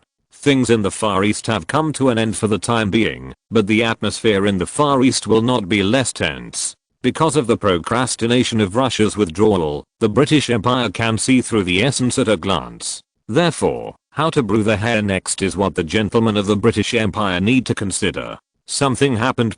However, to deal with Mayosi, Italy can at best play a drumbeat on the side. More needs are the British who are eager to stop Mayosi from all over the world, and the books who are anxious about Russia's occupation of the northeast. Therefore, Italy's first priority is to develop its own country quickly, and everything else needs to have its own strength. As one of the representatives of a country's strength, steel is the most important proof. In view of the lack of coal and iron ore in Italy, coal and iron ore from Kosovo and Libya are very important point, especially when Italy's industry is developing rapidly. The mineral resources of the two places are indispensable. Among them, the Kosovo region, which is Italy's main mineral producing area, needs to contribute to Italy's industrial construction. With the deepening of industrialization in recent years, Italy's dependence on Kosovo's minerals has increased. Because the minerals in Kosovo are urgently needed by Italy, and there is no substitute. For example, taking the coal mine with the largest annual mining volume in Kosovo, the annual coal mining volume in Kosovo currently reaches more than 11.1 million tons. Currently, the 3 coal mines owned by Kosovo are operating at full capacity, providing coal resources to Italy. In addition, Kosovo also has minerals such as gold, silver, copper, aluminum, zinc, chromium, asphalt, lead zinc ore and cadmium ore. Together, these minerals require Kosovo to provide 13 million tons of minerals to the country every year. Such a huge amount of materials needs to be transported, and there is no navigable river transportation in Kosovo. Basically, it relies on a railway from Durrës to Pristina, so the transportation pressure is very high. There is a heavy transport train heading to Durrës every 12 to 20 minutes. If passenger trains are also included, the transport volume of 5 to 6 times per hour will make the carrying capacity of the Dupu railway exceed the limit. In order to ensure the running of many trains and increase the number of trains running at night, Dupu Railway also creatively adopted electric lights along the line. Such luxurious practices are all to ensure the transportation volume of goods. Of course, this kind of high intensity driving will cause a lot of wear and tear on the rails. In the 8 years since the Dupu Railway has been in operation, the rails have been replaced twice. So last year, the construction of the double track of the Dupu Railway began. Tens of thousands of road construction workers built bridges and dug holes to build line 2 next to the Dupu Railway. Your Excellency, this is the largest tunnel of the Dupu Railway. The Dom is mountain tunnel. The total length of the tunnel is 30 to 81 meters. At the exit of the tunnel is the Jirta Bridge. This is the second largest bridge on the Dupu Railway. The total length of the bridge is 882 meters. using an arch design, and we use a new reinforced concrete design. The maximum bearing capacity of the bridge has reached the point where it can safely pass a train weighing 4,000 tons on the most difficult section of the DUP railway from Kukes to Licini. Cabor, a senior Albanian official, looked at the busy construction workers and listened to the person in charge of the construction of this section talking about the situation at hand. The construction here is indeed difficult. It is located at the highest point of the Albanian mountains, and the winding railway is laid in the valleys and river valleys. The manpower and construction materials required are also comparable to the Swiss railway across the Alps. Cabor looked around and saw that the railway was located between two mountains. The two railway lines stretched straight to the mountain on the side. The rails extended from the two tunnel mouths to the mountain in the distance. It was obvious that it was another tunnel. On both sides of the railway, anti-slip slopes made of cement and stones show the hardships of construction of this railway. Mr. Elibik, you road construction workers have worked hard. You have sacrificed a lot for this railway that is vital to the kingdom. Seeing such a scene, Cabor couldn't help but praise point, and he's right. These road construction workers made a lot of sacrifices. In this era, there were far less large-scale equipment than in later generations, and in many cases manual excavation was needed to advance. So far, 19 people have died, and 37 people have been seriously injured in order to build the Dupu double line. As for those with minor injuries, there are even more. This is still considered good. During the construction of the Dupu railway, a total of 59 people died, and more than 200 people were seriously injured. Even if there are sufficient supplies such as explosives and detonators, the losses will be the same. At present, 120 tons of explosives have been used in the construction of the Dupu railway. It can be said that explosives, detonators and other materials that can assist in excavation can be seen. Of course, in addition to this, a lot of steel, cement, etc. are used. It can be said that this railway was built with all kinds of materials. If you need anything, you can tell me. If I can help you as much as possible. Cabor spoke to the person in charge and gave his promise. There's nothing else. I just want to give us more daily necessities. Everyone is tired after a long day, so it's best if you can have a few drinks. No problem. I'll ask the government to send a batch of wine when I get back. Cabor still understood the needs of these road construction workers and immediately agreed to send a batch of wine. Thank you, sir, for your generosity. You're welcome. This is what I should do. The only thing lacking in such a harmonious scene was the lack of reporters to take photos of it. But for Cabor, who had just been transferred from Puglia, this was irrelevant. This time Albania withdraws from the viceroyalty and establishes a province. If he can seize a high-ranking official position, of course he has the ambition to do something in his career. The top priority is to ensure that the double tracking of the Dupu railway is completed on time. As a senior official, I definitely need to come and take a look. It should be noted here that Italy has removed the governorships in Libya and Albania and converted them into provinces. This kind of provincial organization is also somewhat different from the regions currently set up in Italy. That is, Italian regions are autonomous units with independent powers and functions, and enjoy legislative power, financial autonomy, etc. The provinces established this time are subordinate agencies of the central government, and their legislation and finance are not independent. The regional system was also the finishing touch left by the unification of Italy at that time. In order to speed up the unification of Italy, Cavour Carl's grandfather Emmanuel II gave certain powers to local governments. This time, the overseas colonies were directly converted into provinces to prepare for centralization of power. Carlo had long wanted to take back these powers of local government. However, since such a takeover would cause local unrest, he had not taken any action. This time, he took advantage of the opportunity to reorganize the original colonial institutions, so he directly changed it to the central government.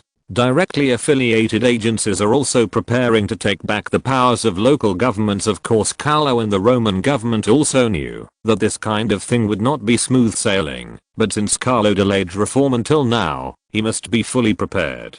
Now let's see who dares to stand up and object.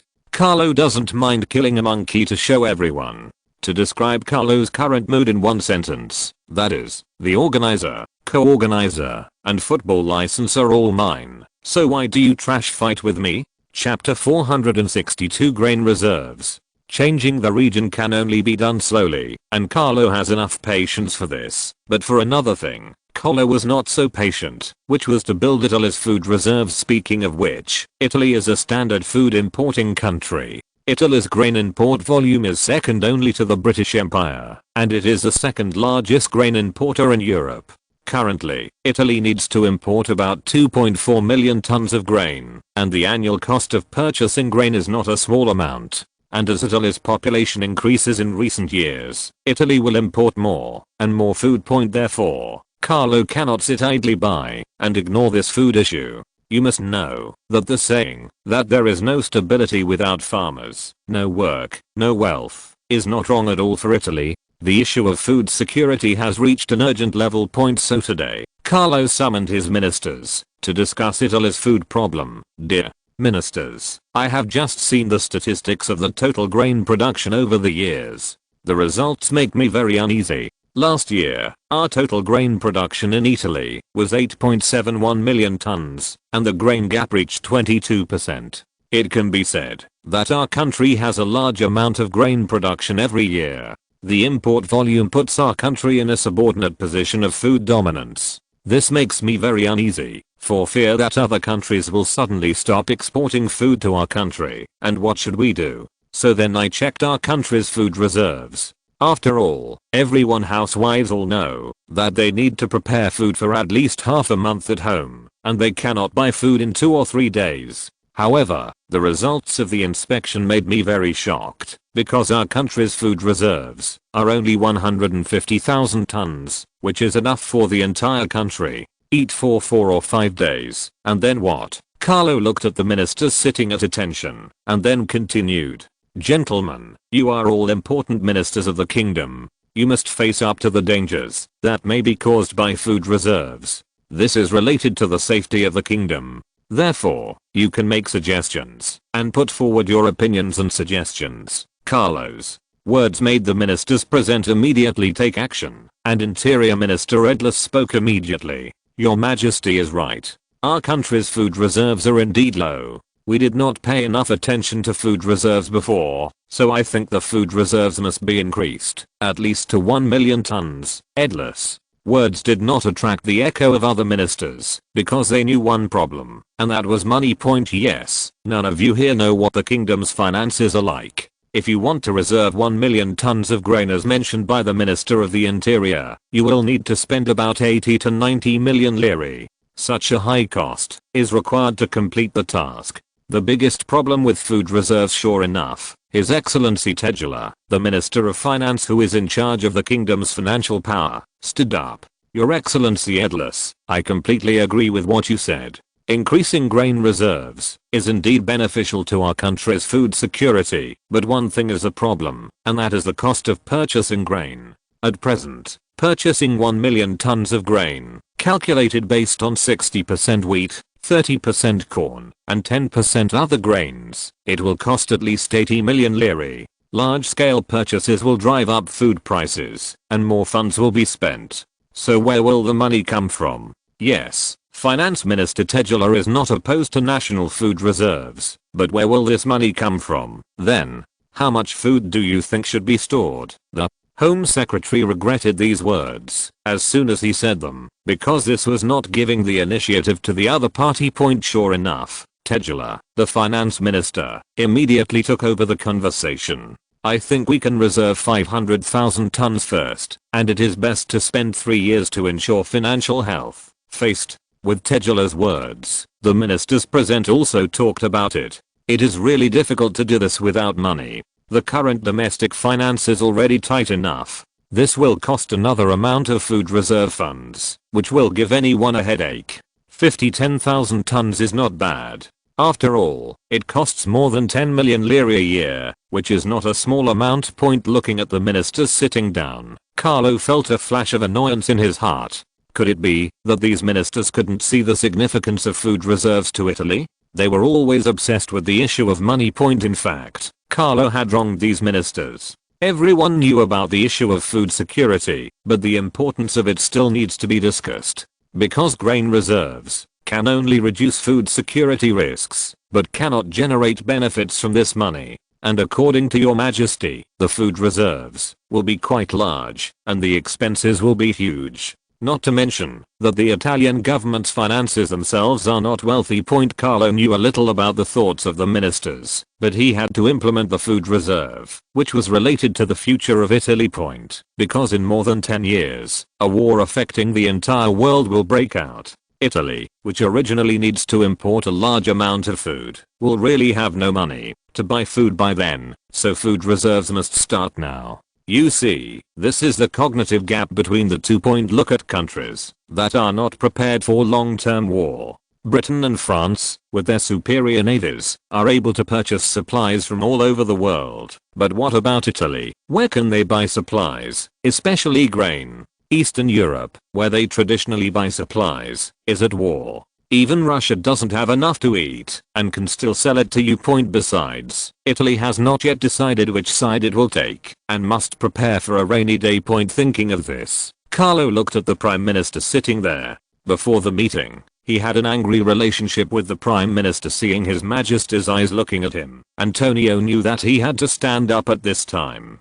The Prime Minister was just extraordinary, and his cough attracted everyone's attention. Everyone. Regarding the issue of grain reserves, I think the finance minister's words are one-sided. Insufficient money is not a problem. In fact, I think that 1 million tons of grain reserves cannot guarantee food security in our country. I think at least 300 are needed. Only with a grain reserve of 10,000 tons can our country initially establish a safe grain reserve. Prime Minister Antonio's words surprised all the ministers present, because this requires at least 240 million lire of funds, which is equivalent to 11.6% of Italy's total fiscal revenue last year. It's not worth spending so much money specifically for food reserves. You have to know where this money can be invested. If it cannot bring better benefits to Italy, why should it be invested in food reserves? Prime Minister, where should I use this money to purchase food? The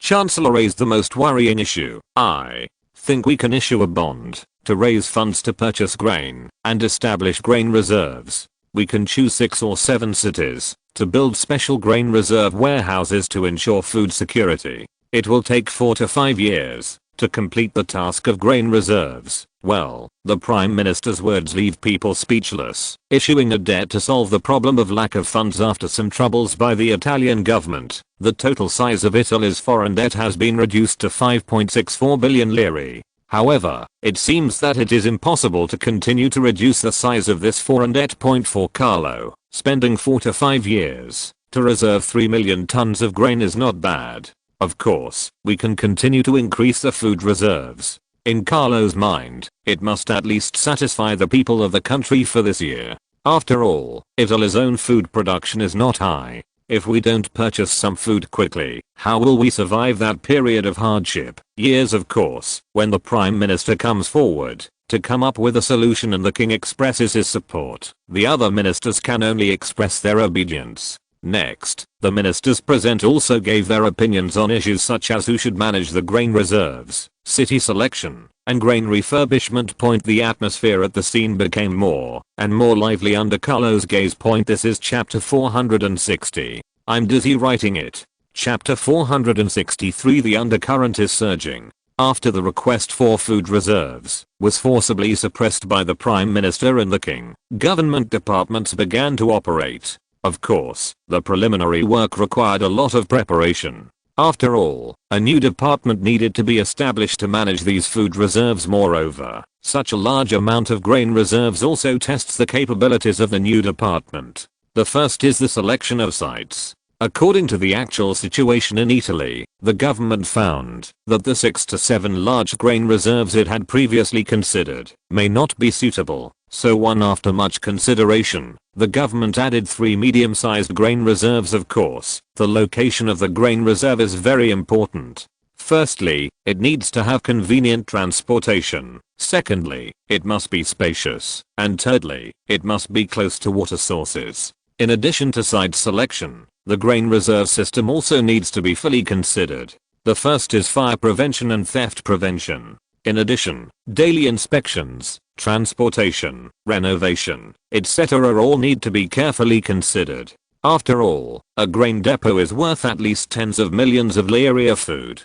If this is lost, it will be troublesome point. For this reason, the government certainly did not dare to slack off and devoted itself wholeheartedly to the matter of food reserves. Even Prime Minister Antonio left early and came home late during this period. To be very busy. The lights in Rome are brilliant at night, and the use of electricity in the second industrial revolution has already blossomed all over Italy. The Prime Minister, who had been busy all day, returned home in his own carriage, escorted by guards. Antonio's current residence is at number 11 Via Numpomall, which is the most famous residence of the powerful in Rome. It is not far from the Prime Minister's palace and the Royal Palace, and it only takes more than 20 minutes by carriage. Sir, we have a visitor. As soon as Antonio got off the carriage, he heard the butler's report. Who's visiting? It's Senator Salandra. How did he come back? Of course Antonio knows this Salandra MP, who is considered a figure in the parliament.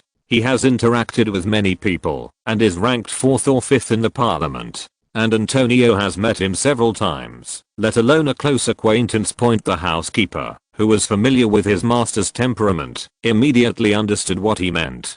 The Salandra councillor said that there is something very important that needs to be met with you, sir, so I can only ask him to wait in the living room. The butler's approach was very prudent. After all, he came to visit and claimed to meet on important matters, so it was impossible to leave the other party outside the door. Antonio cheered up, put on a smile, and walked into the living room. Congressman Salandra, I've kept you waiting. Seeing His Excellency the Prime Minister coming in, the Salandra MP put down his teacup and said, Your Excellency, Prime Minister, I hope you don't mind this intrusion. How come? Your Excellency is so eager to see me. You must have something to tell me. After Antonio finished speaking, he picked up the teapot and poured himself a cup of tea. While blowing it gently, he looked at the visiting Senator Salandra. His intention was self-evident. Faced with Prime Minister Antonio's attitude, Senator Salandra, who was already troubled,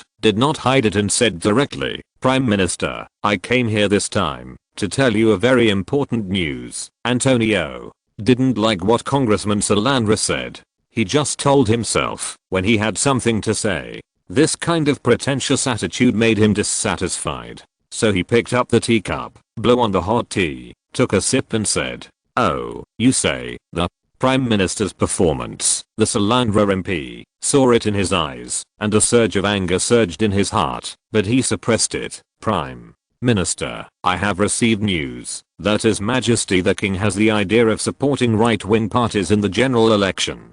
In particular, the National Socialist Party, which has developed well in recent years. I heard that there is also the shadow of the royal family behind it. Member Salandra, criticizing the monarch behind his back is not what a qualified member should do. The Prime Minister was now very disgusted with the Salandra MP. Does this guy know what he is talking about? If you criticize the monarch in front of him, do you think he is a fool? Moreover, his provocative language is too bad.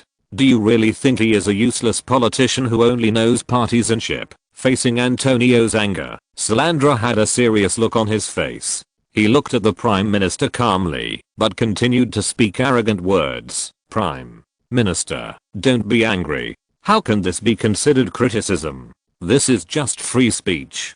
This is not the Middle Ages, and I can't go to the stake, but I'm much better than those lawless anarchists. If these are your only words, then I think I have heard enough. You can go back. It was obvious that Antonio had not improved his moral character over the years, and he no longer wanted to continue talking with the arrogant Salandra senator. Well, the Prime Minister seems to be angry with me, so I'll leave now. But before I leave, I still want to say that this is not a rumor but a fact. Our respected Majesty really wants to change the Prime Minister. Okay, Representative Salandra, thank you for bringing these unpleasant news. I'm very busy, so I will not apologize to you. Fortunately, Antonio managed to maintain some sense and did not lose even the basic etiquette of seeing off guests. I believe that he will not want to see the Salandra MP again in the future. As for the Salandra MP, after being driven out of the Prime Minister's house in despair, he could only leave in his own carriage. How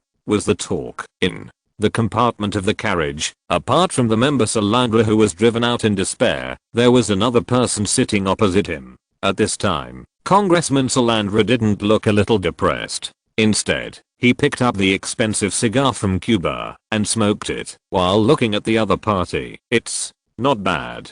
The Prime Minister listened to my information carefully. According to my observation, he should have listened to some of it. By the way, how are your preparations over there? Facing Salandra's words, the figure hidden in the darkness spoke. We are preparing. We have contacted many people so far. It will definitely surprise everyone when the time comes. That's good. If you need anything, you can contact me. Don't worry, I will definitely ask for your help.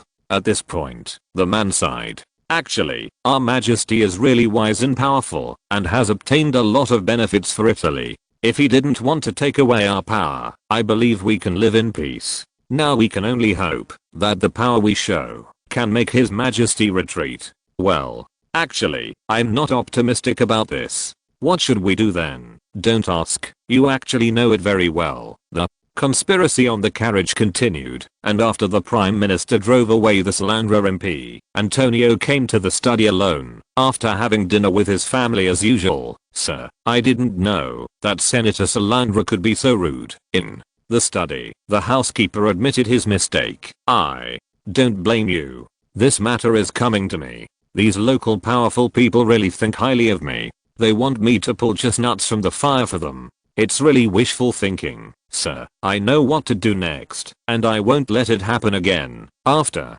the butler left, Antonio showed a thoughtful expression. That's right, he knew the identity of the Salandra representative from the moment he opened his mouth. These local powerful people are really crazy. In order to protect their power from being taken away, they actually want to negotiate terms with him. How is this possible? You must know that he was also the main promoter of changing districts into provinces. This kind of behavior can increase the power of Rome, which national political party is not willing to see. These local forces cannot even think about relying on their power to resist the orders of the central government.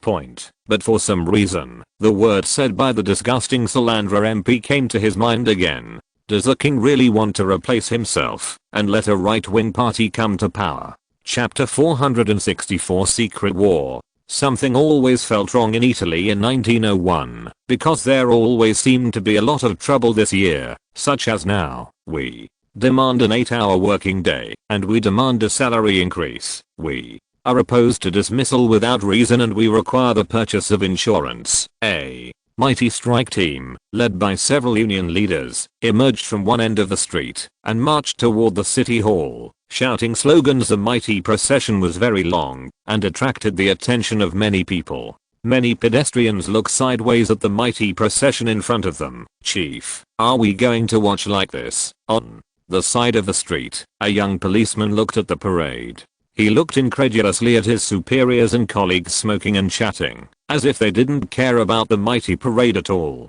What do you think we should do? The sergeant, with a cigarette in his mouth, looked at the new rookie calmly, while the other police officers looked like they were watching the show, which made the young policeman feel a little uncomfortable, but he couldn't help it at this time. Okay, go and question the demonstrators whether their march has been authorized by the government. If not, you can order them to disband immediately, or you will arrest people. How satisfied are you? At this time, even the inexperienced person would know that this was just teasing and should never be done like this. Besides, the number of people marching was so large, and they were so excited, it might not be good for a policeman to come forward and question them. Well, the blood in young Tva's heart quickly cooled, and he knew that he had asked a stupid question. The sergeant glanced at the helpless rookie in front of him. He was probably thinking about what he was taught in the police academy, and he felt very angry inside. The new police officers assigned to my team are so stupid. They have been here for almost a month and they have not yet changed point at this time. A kind-hearted colleague came to his rescue. Sergeant, there's no need to tease him for fun. Tver is new here and has no experience. I believe things will get better in the future. You don't know how to talk less and read more if you don't have experience. What a bad idea you come up with. You work so hard, but in the end, more than half of your benefits are deducted. The sergeant scolded him so face to face that the young police officer did not dare to raise his head for fear that he would displease his superior again. After scolding the blind new police officer, the chief felt much better. After seeing that the parade had passed, he led the crowd and said, "Okay, now let's keep up. As long as there is any illegal behavior, we will arrest them immediately. It's okay to parade, but it's definitely not okay to commit crimes." Under the leadership of the chief, these 8 or 9 policemen immediately stepped forward and followed the parade, ready to arrest criminals at any time. As for the young police officer from Tver, he could only follow at the end of the team. At this time, a big hand patted his shoulder. He turned his head and saw that it was Officer Yadav. This officer was the oldest in their team and would retire in a few years. Perhaps it was for this reason, so he prefers to help people and currently has the best relationship with him. Don't take it too seriously. The chief is just in a bad mood. In fact, everyone is in a bad mood. These damn government bastards actually dare to deprive us frontline police of our benefits. Their behavior makes everyone angry. So everyone wants to put some pressure on the government departments. Does Tver understand? Understood. Facing the words of the old man Yadav, the young man Tver nodded repeatedly. On the city government side, which was cursed by all the police officers, there were people holding wine glasses and looking leisurely at the demonstrators outside the window. Is the number of people protesting this time too small? I feel like there are less than 10,000 people. How can this number of people be considered a protest? The union is still not capable enough and has simply failed to live up to my expectations. If anyone familiar with the situation saw their beloved mayor saying these words, I don't know how surprised they would be. You must know that in Brescia, everyone recognizes Mayor Carlo very much. This mayor has made great contributions to the development of Brescia. It's just that, if what he said now was heard by others, it would cause an uproar. Unfortunately, someone actually heard it. Mayor Carlo, you are watching the demonstrators rushing towards the city hall. Aren't you afraid of causing trouble? The voice of the visitor made Carlo reveal a hint of ridicule. If that's the case, then it's your problem. I've opened a convenient door for you, but this little movement is really disappointing. After speaking, Mayor Carlo looked at the visitor calmly. Okay, Mayor Carlo, we are on the same boat. This may be a small mistake, which leads to some deviations in the number of parades.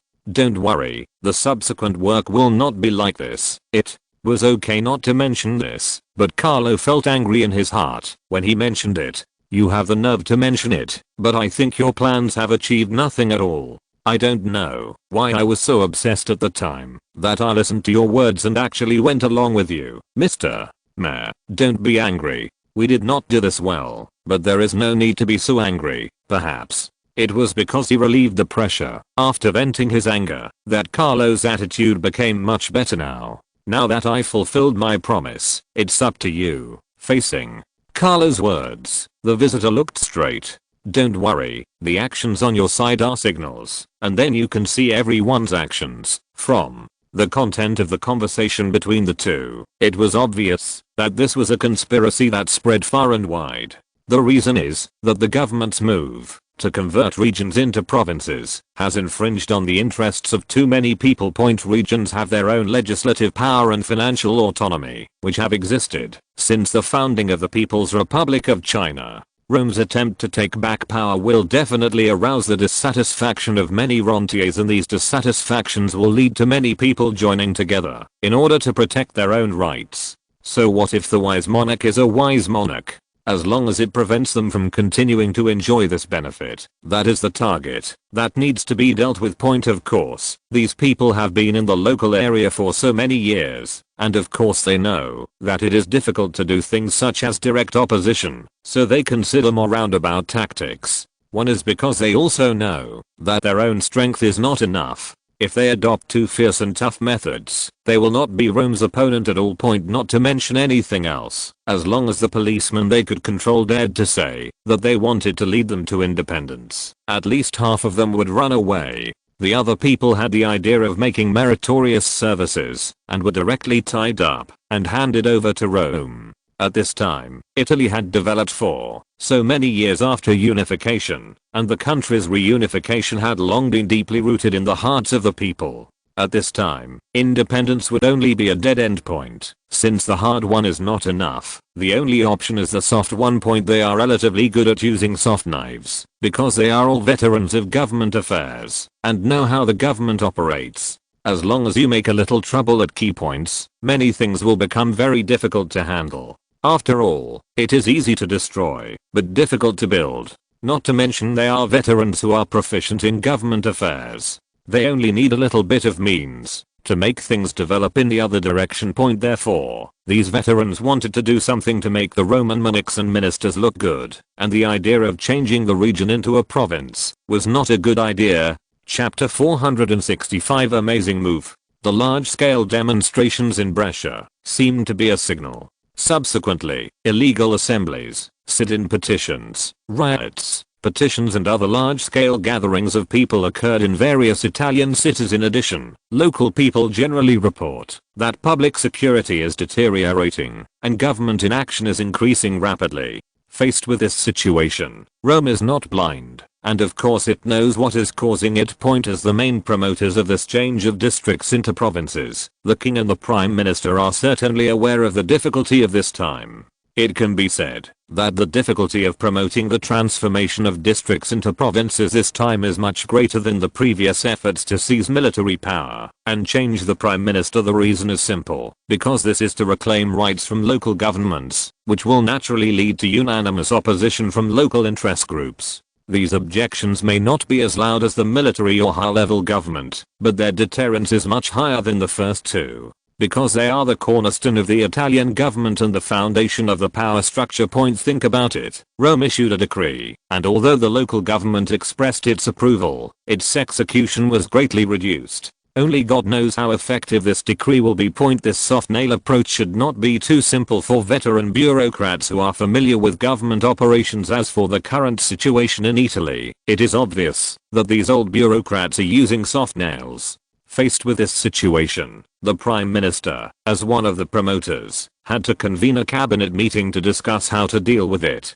After all, it is not easy at all to crack such a soft nail. Everyone has seen the current situation in the local area. What do you think about this? Antonio sat in the chair and spoke out what was going to be discussed at this meeting, and the ministers present looked around a little, because it was not easy to answer at this time. Otherwise, we will push back the time to change the district into a province, to give others a little buffering time. The speaker was Home Affairs Minister Edlis, because local maladministration affects the operation of various government departments, among which the Ministry of Home Affairs has the greatest impact. In addition, the Ministry of Interior has the greatest jurisdiction over local governments, so this time the slack behavior of various local governments has made Edris, who used to have great power, but now has the most responsibility, feel very uncomfortable. Point. As soon as he spoke, he immediately aroused opposition, and Finance Minister Tegela retorted,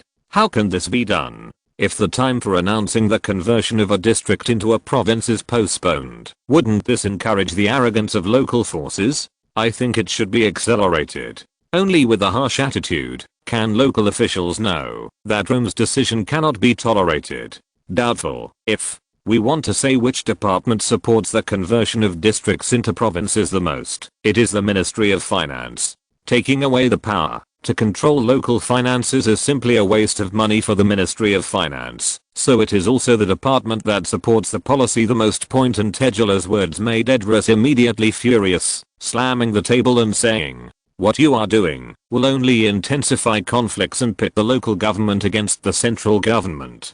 Don't blame me for not warning you when the time comes." As the Minister of the Interior, Edlis was usually very dignified, but his sudden slap on the table shocked the other ministers. But at this time, Prime Minister Antonio knocked on the table and said, "Just be careful when talking about things." The Prime Minister came forward and made everyone else quiet down. Even the two angry people calmed down. Antonio felt that it was a mistake to hold a meeting on this matter, but since it was already held, it must be made clear. I need to remind you here that the policy of converting a district into a province will not be postponed or brought forward.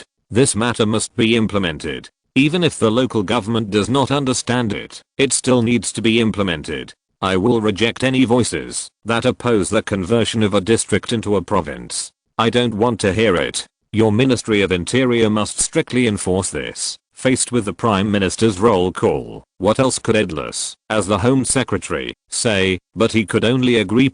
However, the Prime Minister's approach made other ministers understand. Later, others also put forward some opinions, but as for the most fundamental solution to the maladministration, no one touched it. These old foxes. After the meeting, Antonio couldn't help but curse angrily when he returned to his office. Of course, he also knows what these people are planning, because it is very difficult to deal with these old fools who are slacking in government, because there must be a sufficient reason to deal with them. Otherwise it will be a mess. As for using military means or other means, don't even think about it, not even the king. Because Italy is a country ruled by law, if you want to deal with a person, you must use the law. If the other party has not broken the law, even the king has no right to deal with him. Of course, this is a rule on the surface. Who knows what it is like in private, but at least on the surface everyone must abide by it. If anyone is exposed, then the law must punish the offender. And here's the problem. There are quite a few bureaucrats who are slacking off in their administration. It's just as difficult to change the official system as it is to use aircraft carriers as the core in the era of dreadnoughts. It's extremely difficult. But before Antonio could sigh, he suddenly heard the phone ringing. When he looked carefully, it was a red phone on the desk, which was a dedicated line connected to the palace. Hello, I'm Antonio. Okay, tell your majesty that I'll be there in a minute. After putting down the phone in his hand, Antonio opened the door and said to the secretary beside him, "Get the car ready, I'm going to the palace." When Antonio arrived at the palace, he saw a man walking out of the palace gate and getting into an ordinary black carriage. Antonio moved in his heart and said to the secretary beside him, "Laws, find out who this person is." Okay, Prime Minister. Antonio then entered the palace and met the king, who summoned him in the office. "Prime Minister, what do you think of this local struggle?" Before he could say hello, King Carlo spoke first. Faced with this problem posed by the king, Antonio did not want to hide it and spoke directly. This matter is not easy to handle because there are too many local officials involved.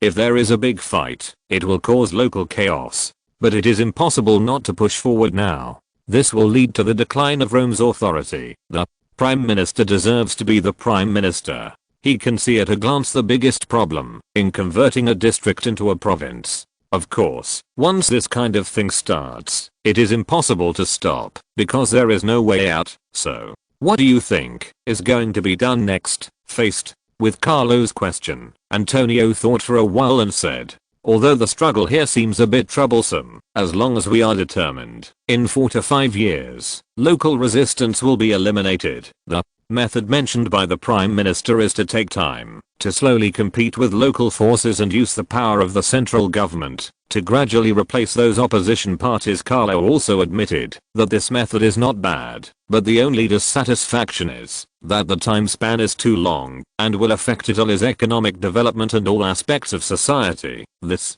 speed is too slow and not very good. Seeing that the king rejected his suggestion, Antonio was not discouraged because he also knew that this method had too many shortcomings and was not suitable. But there is no way around it, so I tried it.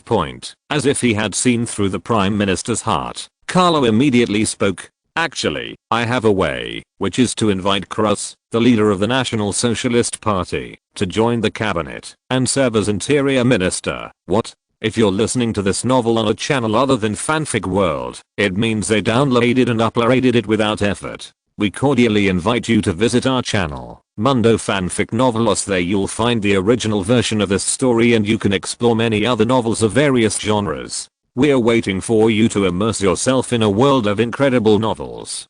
Chapter 466 Reform Bill passed. In the spring of 1902, a huge political news broke out in the political arena. Prime Minister Antonio invited Cruz, the leader of the National Socialist Party, to join the cabinet and serve as Minister of the Interior. This incident shocked everyone, because the current government is left-wing, not to mention that Antonio suppressed the National Progressive Party, the predecessor of the National Socialist Party, and was about to be disbanded. But this time, the Prime Minister was able to recruit the leader of the National Socialist Party to the cabinet. It is easy to imagine the price paid. Among them, the opposition from other left-wing parties in the coalition alone is enough to give Prime Minister Antonio a good meal. In addition, there is also the will of the National Socialist Party, and how other right-wing parties view it is also a big issue. Since there are so many troubles, it certainly doesn't mean that the National Society will be brought into the cabinet at such a high cost, not to make a living.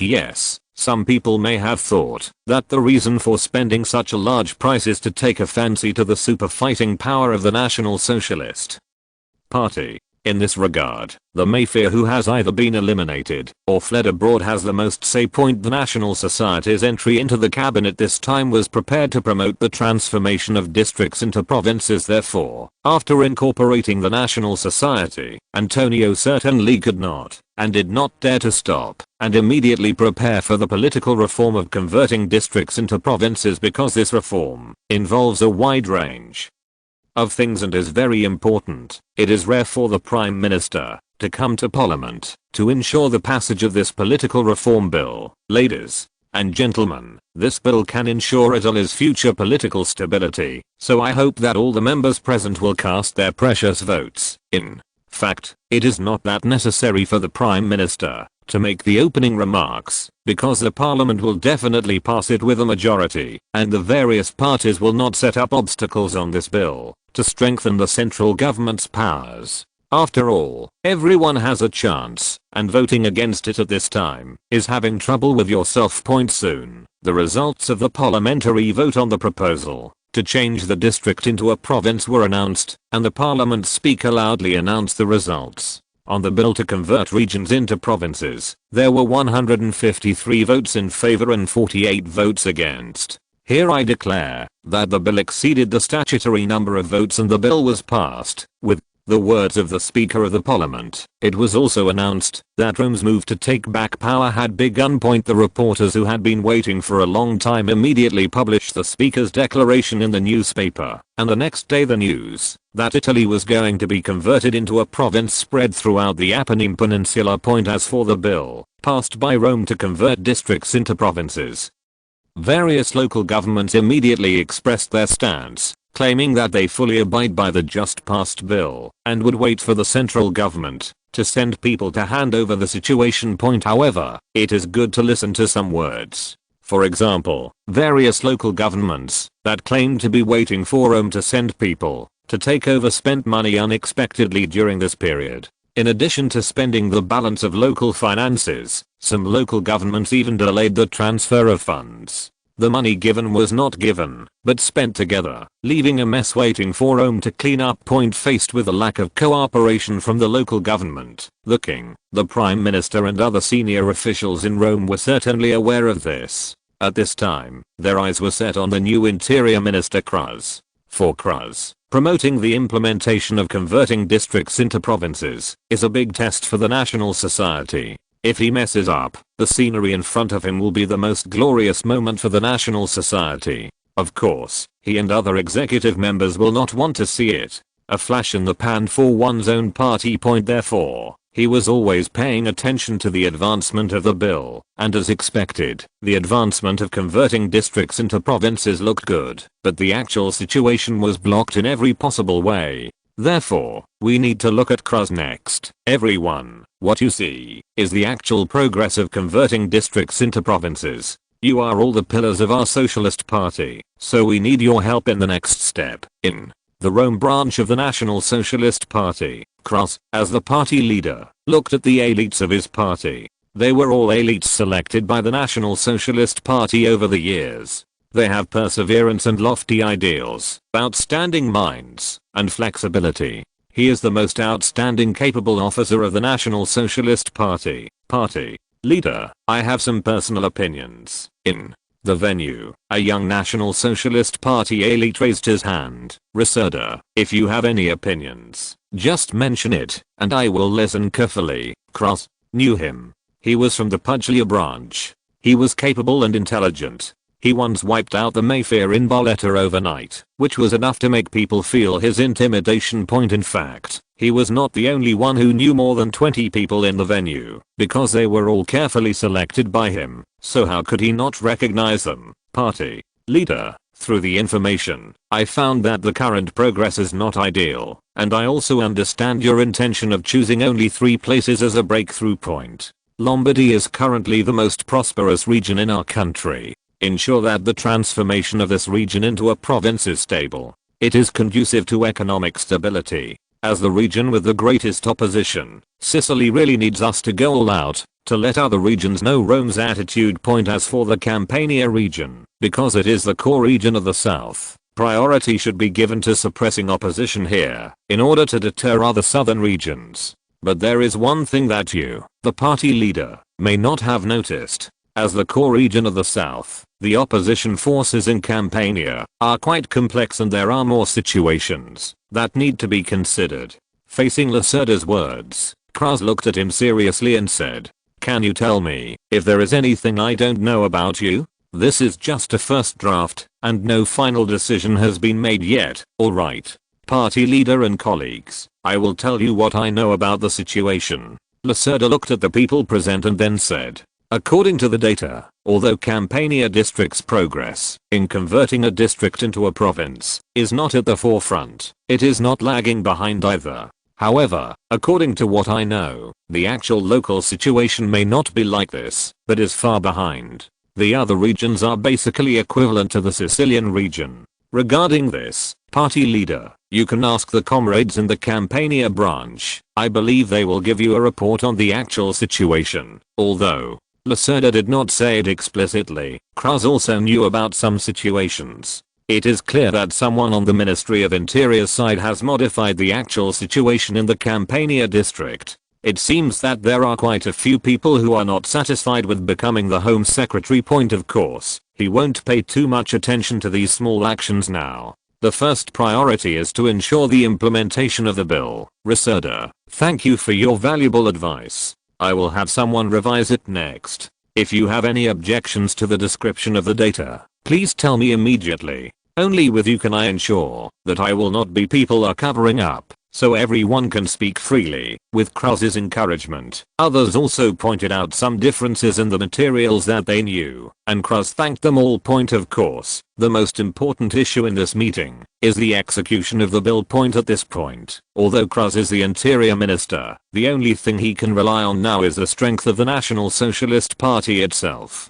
Of course, he did not forget what the king said when he summoned him. Kras, I need the National Socialist Party to remove some obstacles for Italy that make it inconvenient for the government to come forward. I hope the National Socialist Party will live up to my expectations. It is obvious that, if you want to expand your power in Italian politics, it is simply impossible without the support of the king. And this time, making himself the most alternative right-wing minister in the left-wing cabinet is the best proof that even the prime minister cannot refuse the advice from the king. Chapter 467 Difficulties. The bill to convert regions into provinces was implemented in each major region with the support of the government on the surface and the National Socialist Party and other political parties secretly. Of course, this kind of execution is also accompanied by the invisible light and shadow of Swords. Brescia, the second largest city in Lombardy, felt the power of this sword. "Hello, Mayor Carlo. We are from the investigation section of the Ministry of Internal Affairs.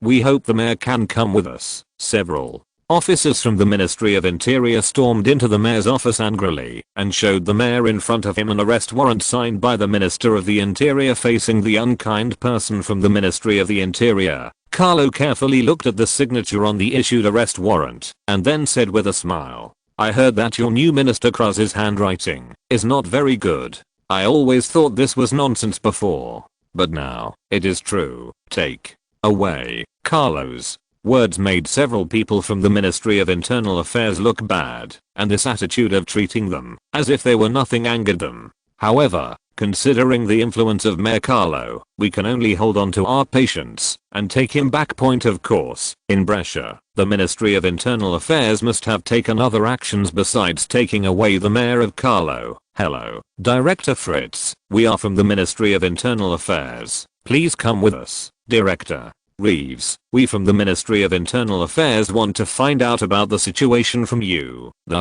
Ministry of Interior's actions in Brescia are also just the beginning.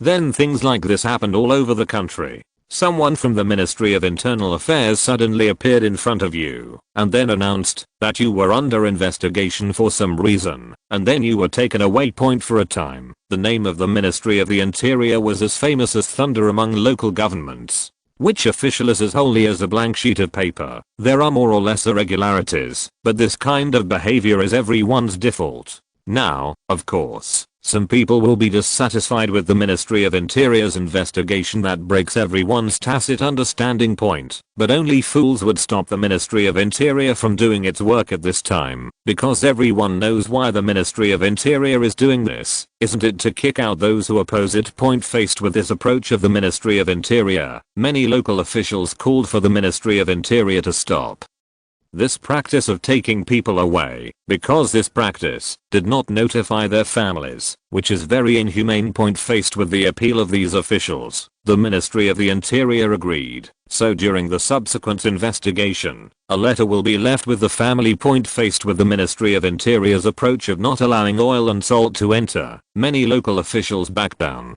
After all, the matter of taking over power is not a big deal, if you think about it carefully. Isn't it? Just that the power is a little small. As long as you have power, be smaller. Maybe you can regain more power in the team. There are still many people who defected with this mentality, so in many large regions, there were a large number of officials who defected to Rome. After all, it was the lesser of the two evils, and it would be over if you tolerated it.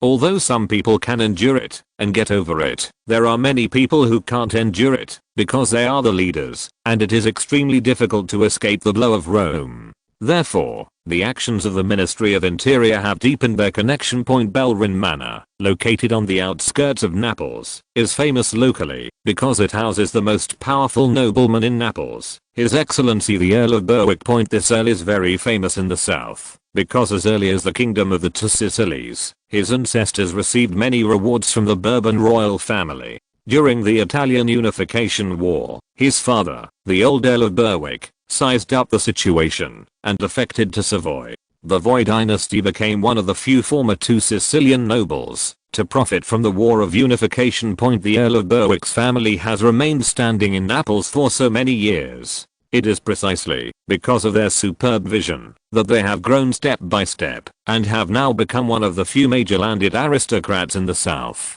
The bill to convert the region into a province this time seriously violated the interests of the Earl of Berwick, so this time the Earl of Berwick became one of the leading opponents of the Campania region. You must know that among the large landowners in southern Italy, the Earl of Berwick is among the best. There are tens of thousands of hectares of farmland, vineyards, olive groves, etc. under his name, and there are nearly 10,000 farmers working for him. In addition to land, Earl of Berwick also operates several factories in the Campania region, with as many as 2,000 to 3,000 people working for them. With such a stature, the Earl of Berwick was a very powerful figure throughout the South. The bill promulgated by Rome to convert districts into provinces naturally violated his interests, so in this alliance of local forces, Earl of Berwick was one of the leaders. In a meeting at the manor, local forces from various regions gathered here to discuss policies in response to Rome's conversion of regions into provinces.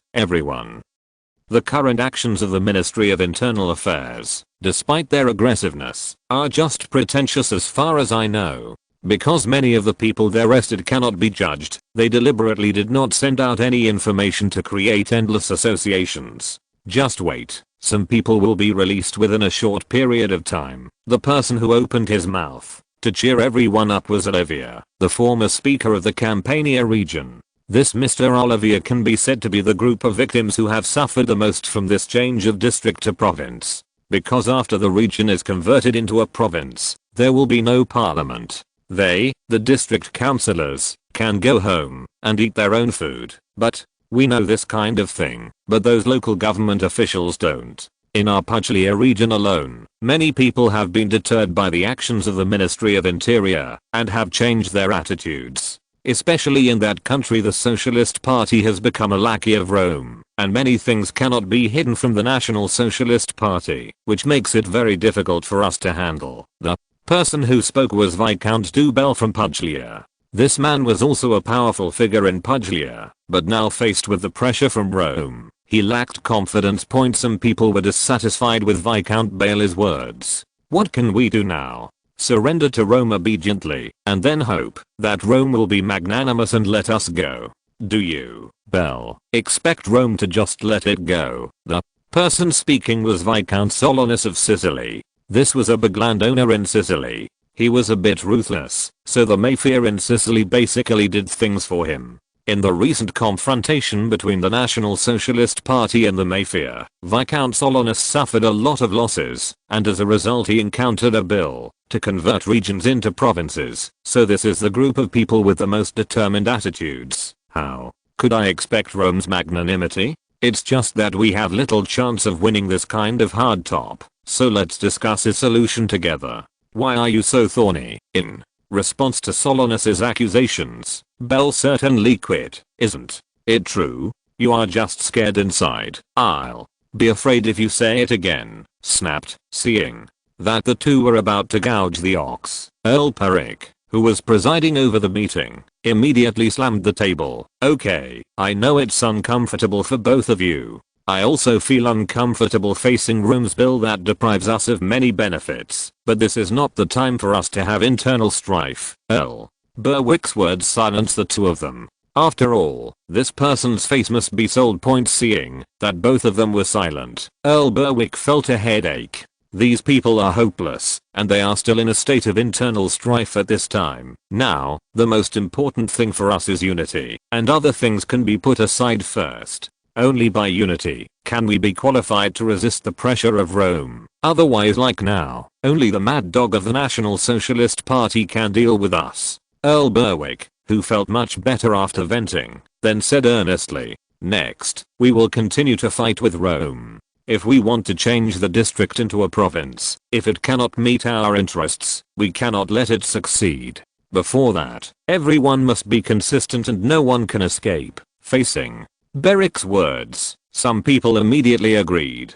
Earl Berwick is right, we must unite. Then, what should we do with our damaged interests, especially the Mad Dog National Socialist Party? You have to know the virtues of the National Socialist Party. Wouldn't everyone be unclear about it? Someone put forward their own opinion. Faced with this question, Earl Berwick replied, the National Society is indeed a trouble, so find something for them to do. Solanus, find some mafiosi to come back and specifically cause trouble for the National Society, so that they have no time to focus on us. Faced with Earl Berwick's words, Solanus immediately replied, this isn't a big problem, but if you dare to come back and fight the mafia now, the price will be much higher. Give it to them. We can all raise the money at will. I'll give a quarter, and you can divide the rest. Facing Earl Berwick, other people also knew that the cost of such a thing could not be paid by one person, so you contributed some, and I contributed some, and enough money was quickly raised. Then the discussion continued with everyone cheering each other up.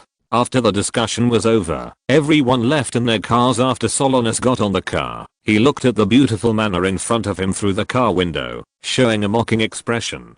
He turned to a man in black sitting opposite and said, this Earl of Berwick is really a loser. He doesn't dare to do anything at this time.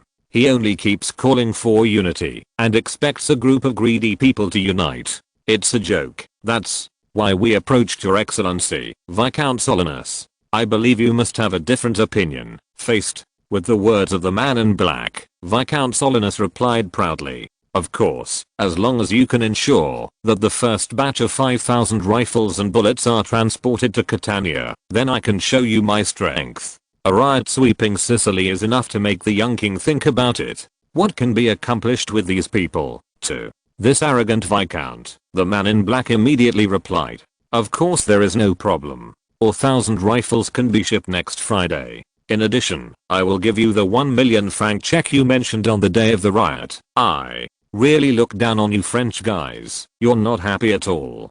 Drive, dole. As for the manor, Earl Berwick watched the people from other local forces leave, and at this time the housekeeper came to him quietly. Count, the French have come to visit us again. These French guys are not giving up yet. I know, Earl Berwick replied calmly. Chapter 468 The Light Before Dawn. The night in Catania today is very charming, and a full moon hanging in the distance is both quiet and charming. Outside the harbor, a cargo ship docked quietly under the cover of night. After seeing the ship docking, dozens of people who had been waiting here put out their cigarettes and immediately came over. Quick, signal. The leader immediately ordered. I saw one of them taking out a flashlight and shining it 3 times in a row, and then waved it in a circle. The cargo ship also shined 3 beams of light and waved a circle, and the joint code was correct. Then the people on the boat picked them up and brought them all the way to the warehouse. These are your goods. A sloppy middle-aged man wearing a sailing cap pointed at the long cargo box in the cargo ship and told them. And his words immediately caused the people who picked up the ship to separate into 2 people, pick up the crowbar on the side and pry open a cargo box, and a brand new rifle brushed with butter immediately appeared in front of everyone. 1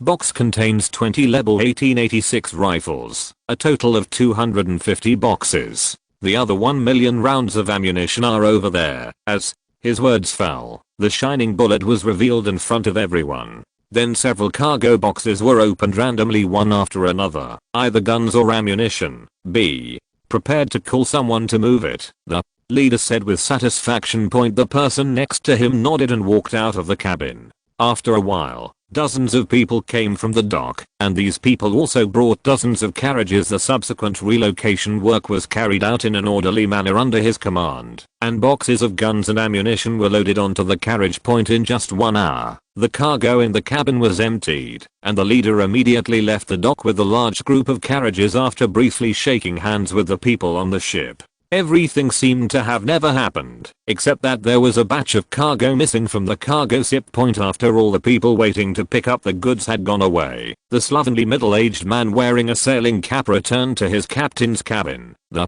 goods were moved. In the captain's room, someone was surprisingly there. He was sitting here leisurely drinking coffee and looking at the sloppy captain who came in. Yes, it's not like you can't see the people coming. They have moved all the guns and ammunition away. I saw it, but I just wanted to ask. The tone of this answer made the captain feel itchy in his hands, but thinking of the other party's identity, he could only let go. You can let me go now. I have done as you asked. It seems that the captain was also forced to do this illegal activity.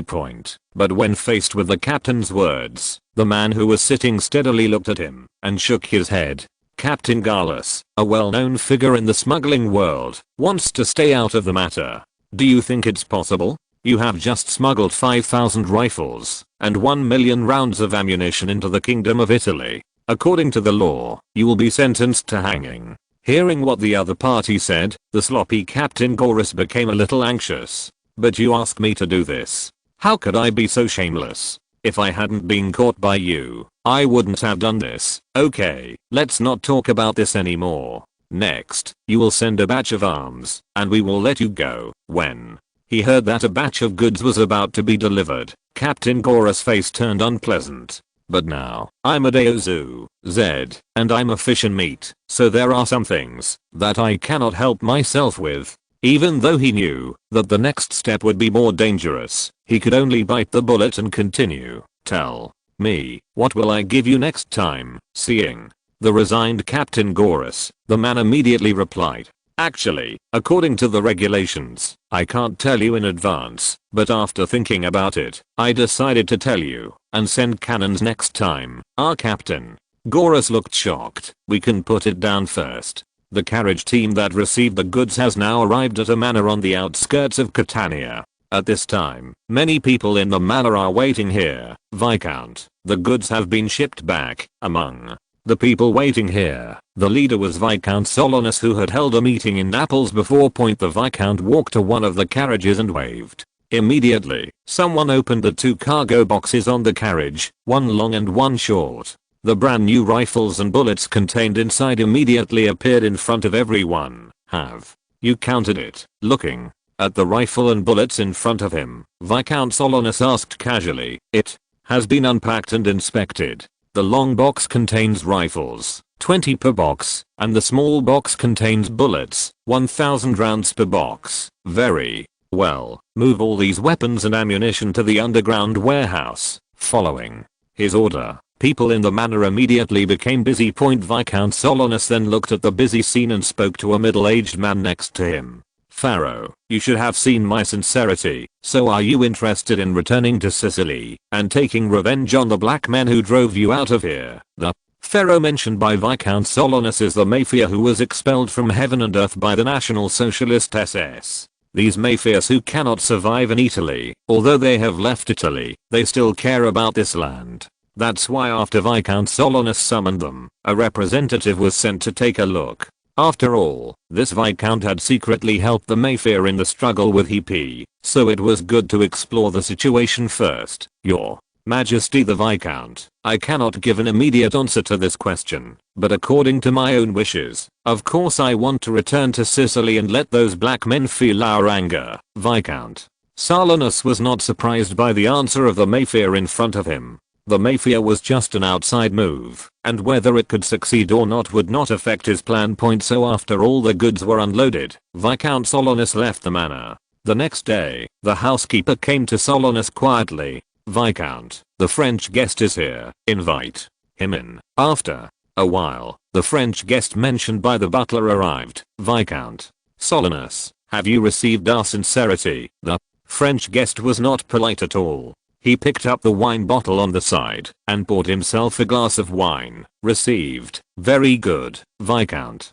Solanus turned a blind eye to the guest's casualness. In fact, the Viscount is a very talkative person. As long as it can benefit him and be useful to him, he is quite generous naturally. The reason why this French guest is so casual is because it can bring him benefits. By the way, Viscount Solanus, may I ask, when do you plan to take action? Faced with this problem, Viscount Solanus became vigilant. Why do you ask this suddenly? Nothing. It's just that the country wants to help you with some equipment, such as artillery that can attack fortresses. These words made Viscount Solanus's eyes light up. This was a big killer, and he had no reason to refuse the other party's kindness. Send it over within a month. We will need it just in time. Chapter 469 Breaking Dawn. The night view of Catania is very good, still so quiet.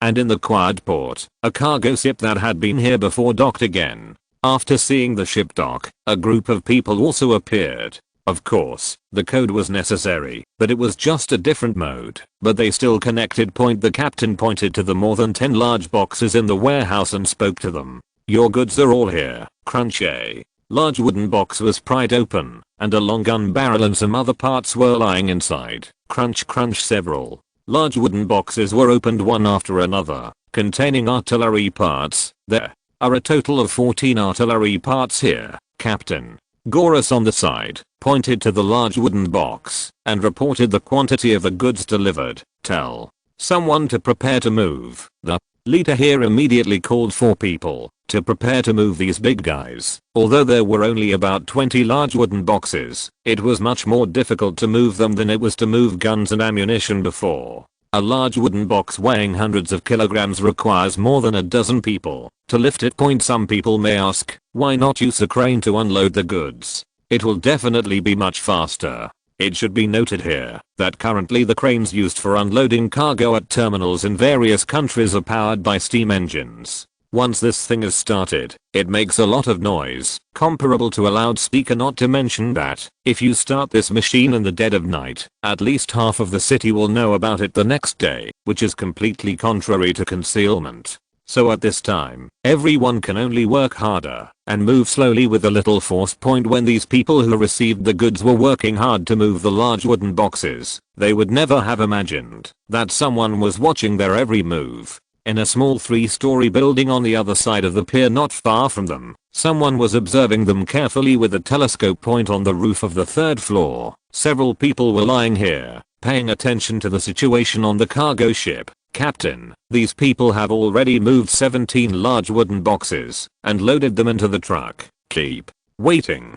They have 28 large wooden boxes that need to be moved. We need to wait. When they were ready to transport it away. Captain, all the big wooden boxes have been moved out. Tell everyone to prepare to intercept at the door. There must be no mistakes this time, otherwise we will all be left with nothing to eat. Clear. The people who received the goods, who had no idea of the danger, were panting from exhaustion. 28 large wooden boxes weighing hundreds of kilograms can only be moved by manpower. Even dock workers who are used to doing this will find it difficult. Fortunately, the move was finally completed. Let's go quickly. The leader didn't know why, but he always felt uneasy inside. So in order to avoid any accidents, he immediately urged to leave. Faced with the leader's urging, the others could only endure their fatigue and drive the carriage, preparing to return to the manor in the suburbs. But when they approached the gate of the pier, the lights suddenly turned on.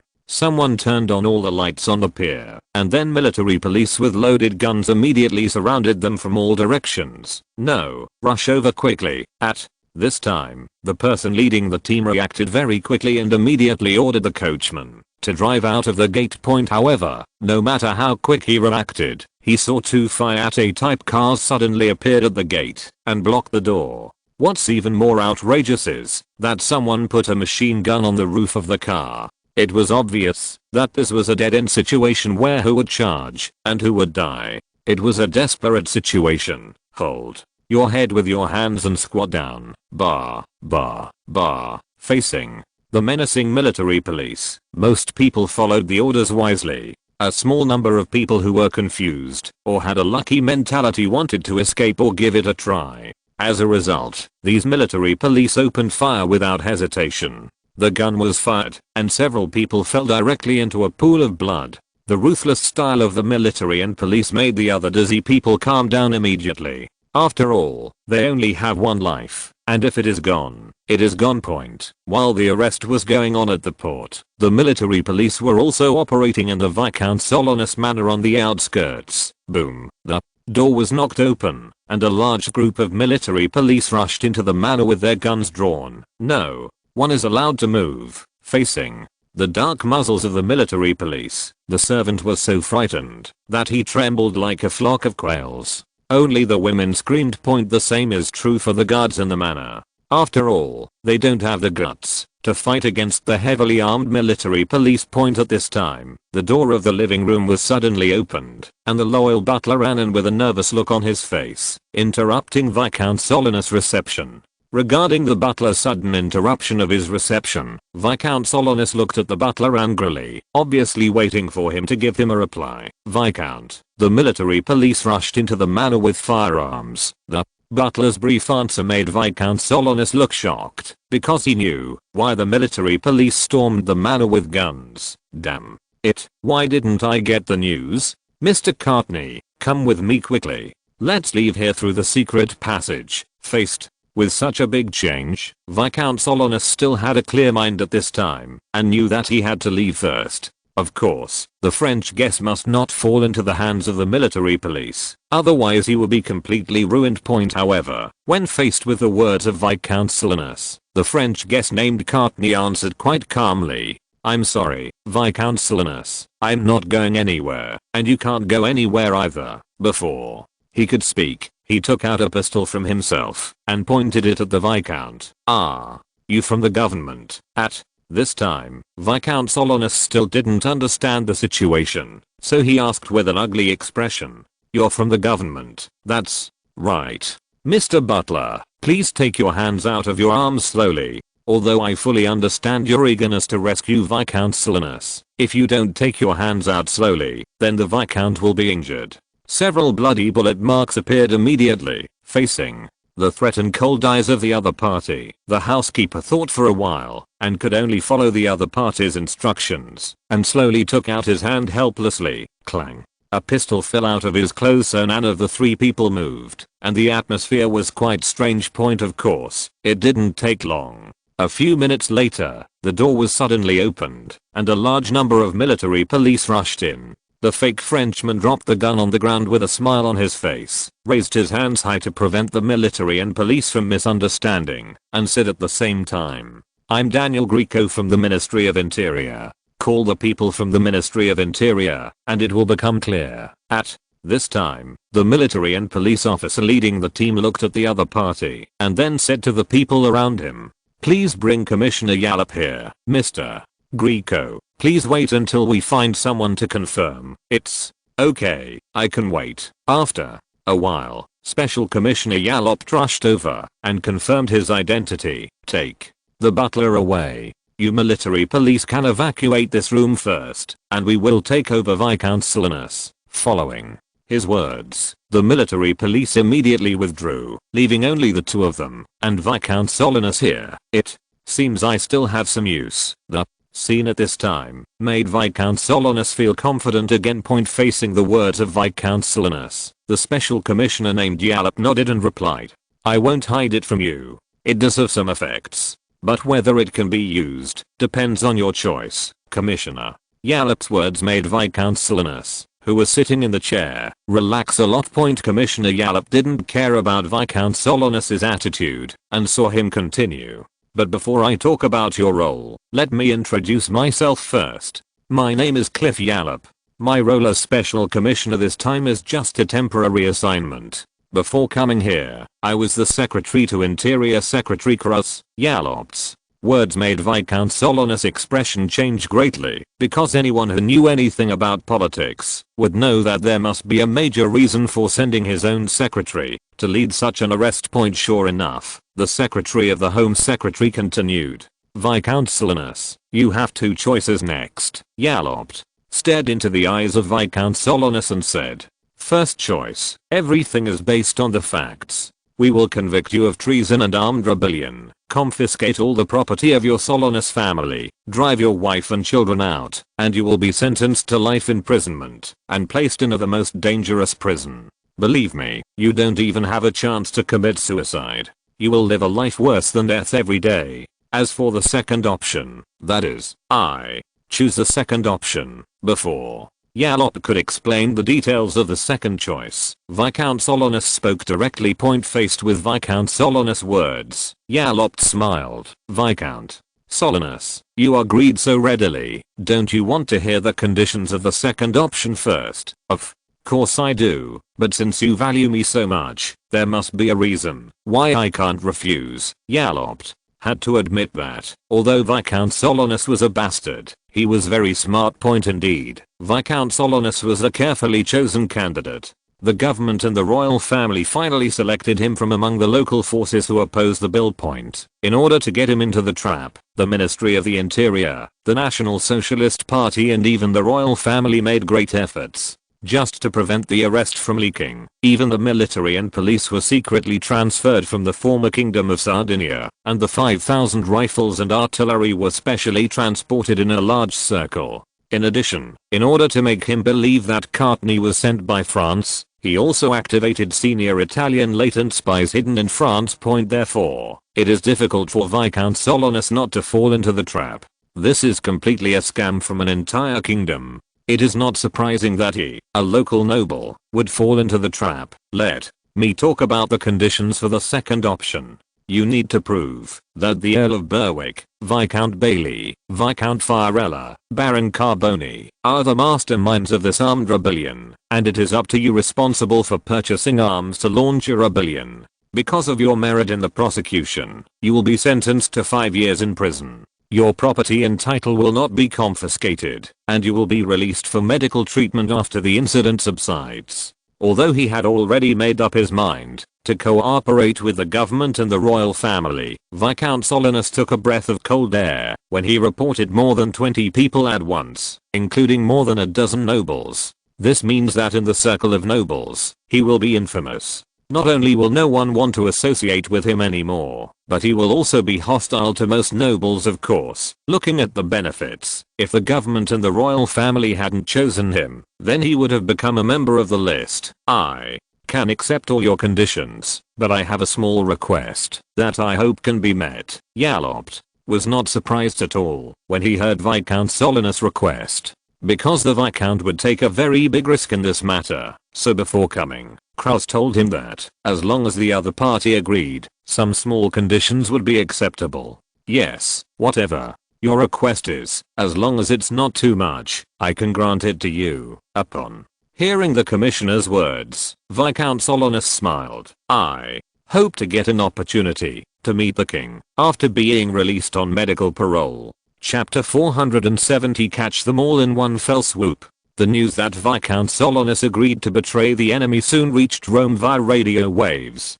Kraus, who has been paying attention to the situation in Catania, was filled with joy after seeing the news. He had been waiting for this good news for too long, and he had not been able to sleep well since he was preparing to implement this plan to lure the snake out of its hole. Because this plan is a typical fishing and law enforcement method, and it also involves frame up and other methods. If the plan fails, it will be a disaster for him and the National Socialist Party, a disaster that even His Majesty cannot save them from. As for why such risks are taken, no one who knows a little bit about politics would believe that this is for the sake of the country and the people.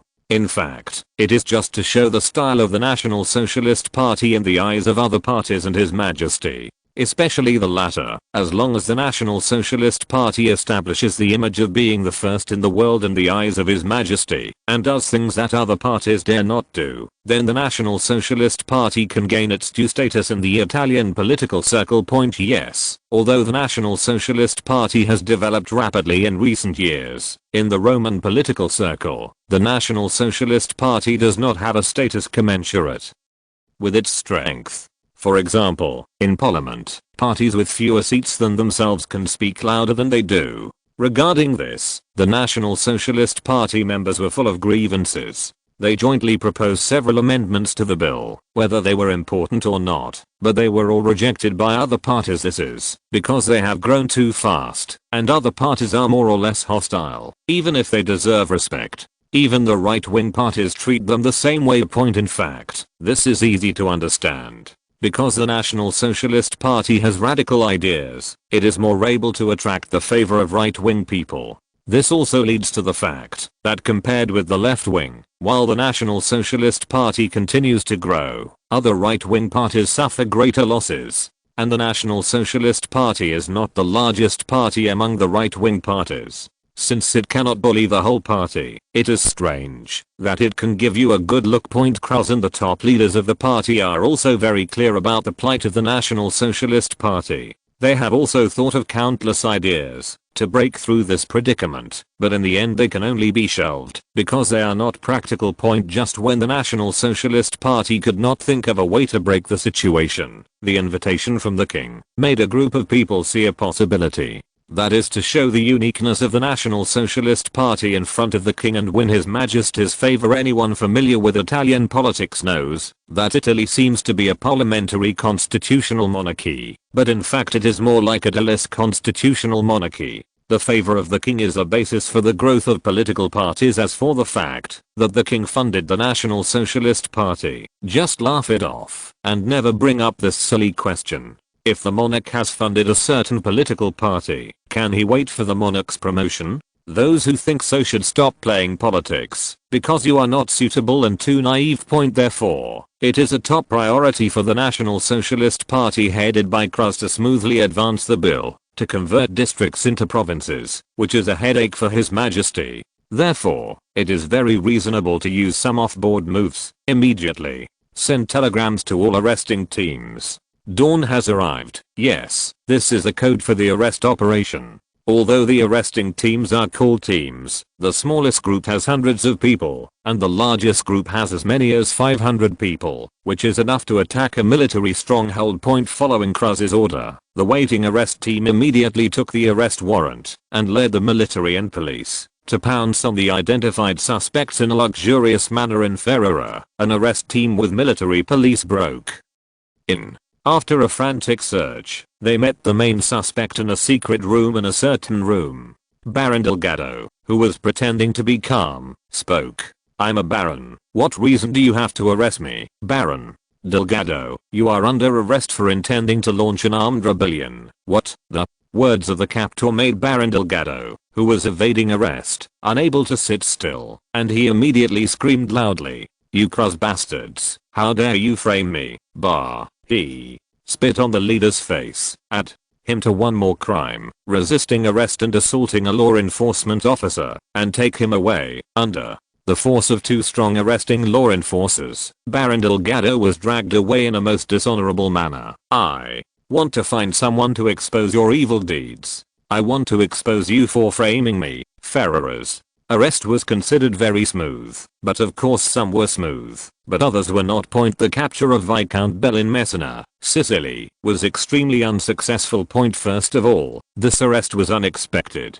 During the assault on Viscount Bell's manor, his guards dared to shoot and resist the military police. Although it was later learned after the military police killed these recalcitrant guards that Viscount Bellot was not alive today, it's here. Their intelligence was wrong. Faced with this situation, the person in charge, who led the arrest team, finally got the address after some questioning, and then immediately led people to pounce on it. However, due to the delay in time and the previous exchange of fire at the manor, Viscount Bailey got the news in advance, so he was in vain. Faced with this situation, the leader of the team could only search for clues and try to find the Viscount who was hiding out. Besides scolding his mother for being angry at the intelligence error, of course, the most important person arrested this time must belong to Earl Berwick.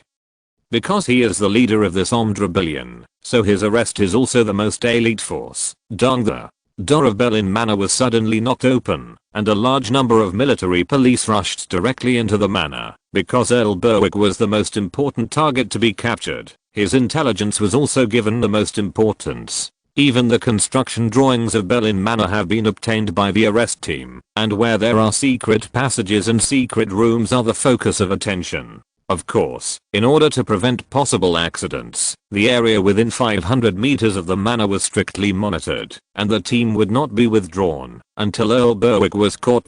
Of course, confirming whether Earl Berwick was at the manor was a top priority. The arrest team even bribed an informant who had access to the Earl, and obtained precise information from the informant. The Earl of Berwick was at the manor. Inside. When the military police rushed in, the servants and guards in the manor were shocked. Everyone, squat down with their heads in their hands and don't move. We are only arresting Earl Berwick, and everyone else should stay still. Faced with the words of the military police, the dark muzzles of their guns and the stern eyes of the military police, how many of these servants and guards dared to resist at this time? He could only remain obediently under the supervision of the military police and stay aside. The commotion in the manor also reached the ears of Earl Berwick. Just as he walked out of the room to ask, he saw the housekeeper running over in a panic. "What happened, my Lord Count? Something is wrong. The military and police have rushed in to arrest you." "What?" The steward's words made Earl Berwick's heart sink, and he began to think quickly in his mind. Did he contact local places to resist Rome's takeover of power, which made the king unhappy, so he sent people to arrest him? Or was his secret conversation with the French discovered? Because the two situations are handled in different ways, they require different strategies. Of course, no matter which one it is, Earl Berwick has a way to deal with it. At worst, he surrenders and admits defeat. How dare Rome arrest them all? My Lord, please leave quickly through the secret passage. No, I can't escape. No matter what the crime is, if I escape, it will be true. Yes, this is not only the psychology of Earl Berwick, but also the psychology of most of the arrested nobles. Of course, apart from this reason, Earl Berwick personally escaped. How could such a large family fortune escape? If these family properties were confiscated by the government because of fleeing, it would be a shame to the ancestors of all generations. Bring me my coat. I'm going to meet the person who led the team to arrest me. Chapter 471. The dust has settled. In May 1902, a piece of news shocked the whole of Italy and even Europe. The Italian government has just defeated an attempted armed rebellion. The heroic Italian military police arrested 82 people, including the Earl of Berwick, Viscount Fiorella, and Baron Carboni. Among them, 5 people including Viscount Bell are still at large. Major political events for such breaking news. In addition to Italian domestic media, foreign media are also rushing to report it. In the face of the swarming media, the Ministry of Interior produced a lot of evidence. such as seized guns and artillery and other weapons, as well as the confessions of the criminals. Faced with the evidence presented by the Ministry of the Interior, the domestic media naturally had nothing to say. Of course, they continued to praise the Ministry of Interior for its boldness in catching all the local nobles who were preparing to launch a rebellion in one fell swoop.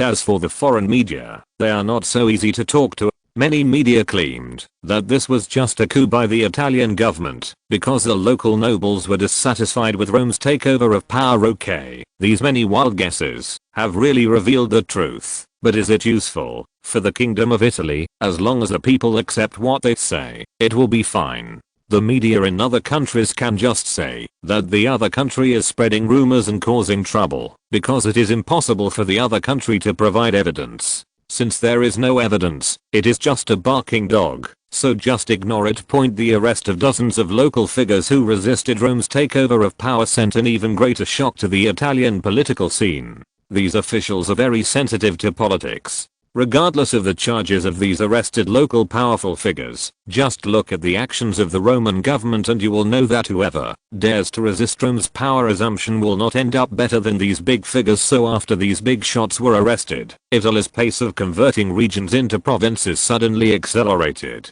Officials who had complained before immediately praised the bill, saying that it was the beginning of Italy's strength, the right way to open up the country's chess game, etc. Anyway, I'm not the one who complained before. I'm a member of the pro-Rome team, and I will worry about anyone who opposes this bill. The huge change in the attitude of officials also shows the strength of the Italian central government. I believe that after this experience, officials will be more complimentary to Rome and will work harder when executing Roman orders. Faced with the big change in the attitude of local officials, everyone in Rome was very relieved that it was not worth spending such a high price. However, after arresting these local opposition figures, there is still a problem that needs to be solved. This is not only a matter of great concern to the government, but also to Carlo, Your Majesty. This is the property we seized from criminals who conspired to rebel. Interior Secretary Cruz placed a detailed list of assets in front of Carlo.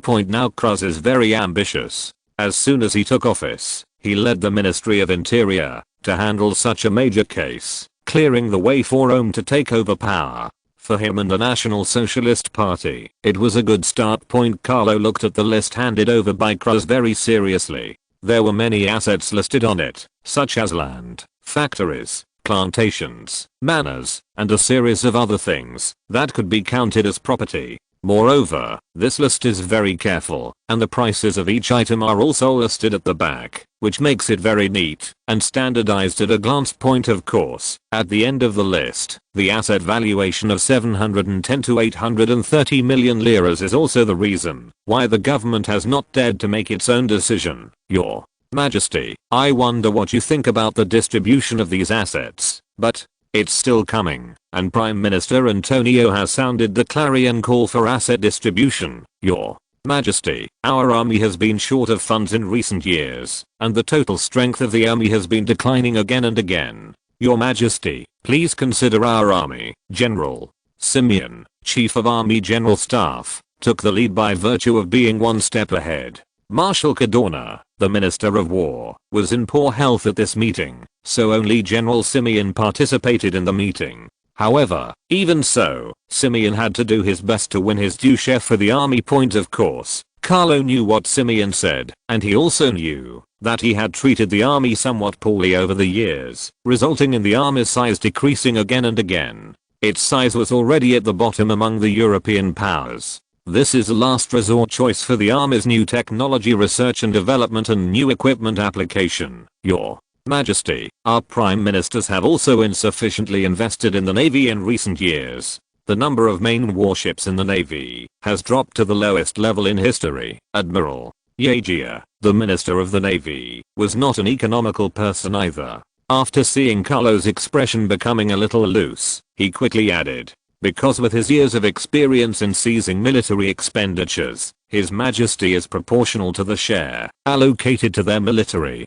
If the army has more, then it will definitely have to make up for it from the Navy. He cannot let this happen. Besides, what he said is true. The total tonnage of the main warships currently in service and under construction in the Navy is indeed the lowest in recent years. The reason is very simple, that is, the Navy has just decommissioned the 2 Dario-class battleships, Dario and Enduro, freeing up more funds to build new ships for upgrading. Point of course, the 3 Dario-class ships will also be retired from active service within 3 years, Lepanto, Morosini and Italia. Although these 5 10,000-ton battleships are all old battleships from the 1980s and have not experienced much war, they have also made contributions to the Italian Navy as the main battleships of the Navy. Your Majesty, the government is also in great need of capital investment. At present, our country's public infrastructure construction funding gap is quite large, and infrastructure investment also needs to be increased.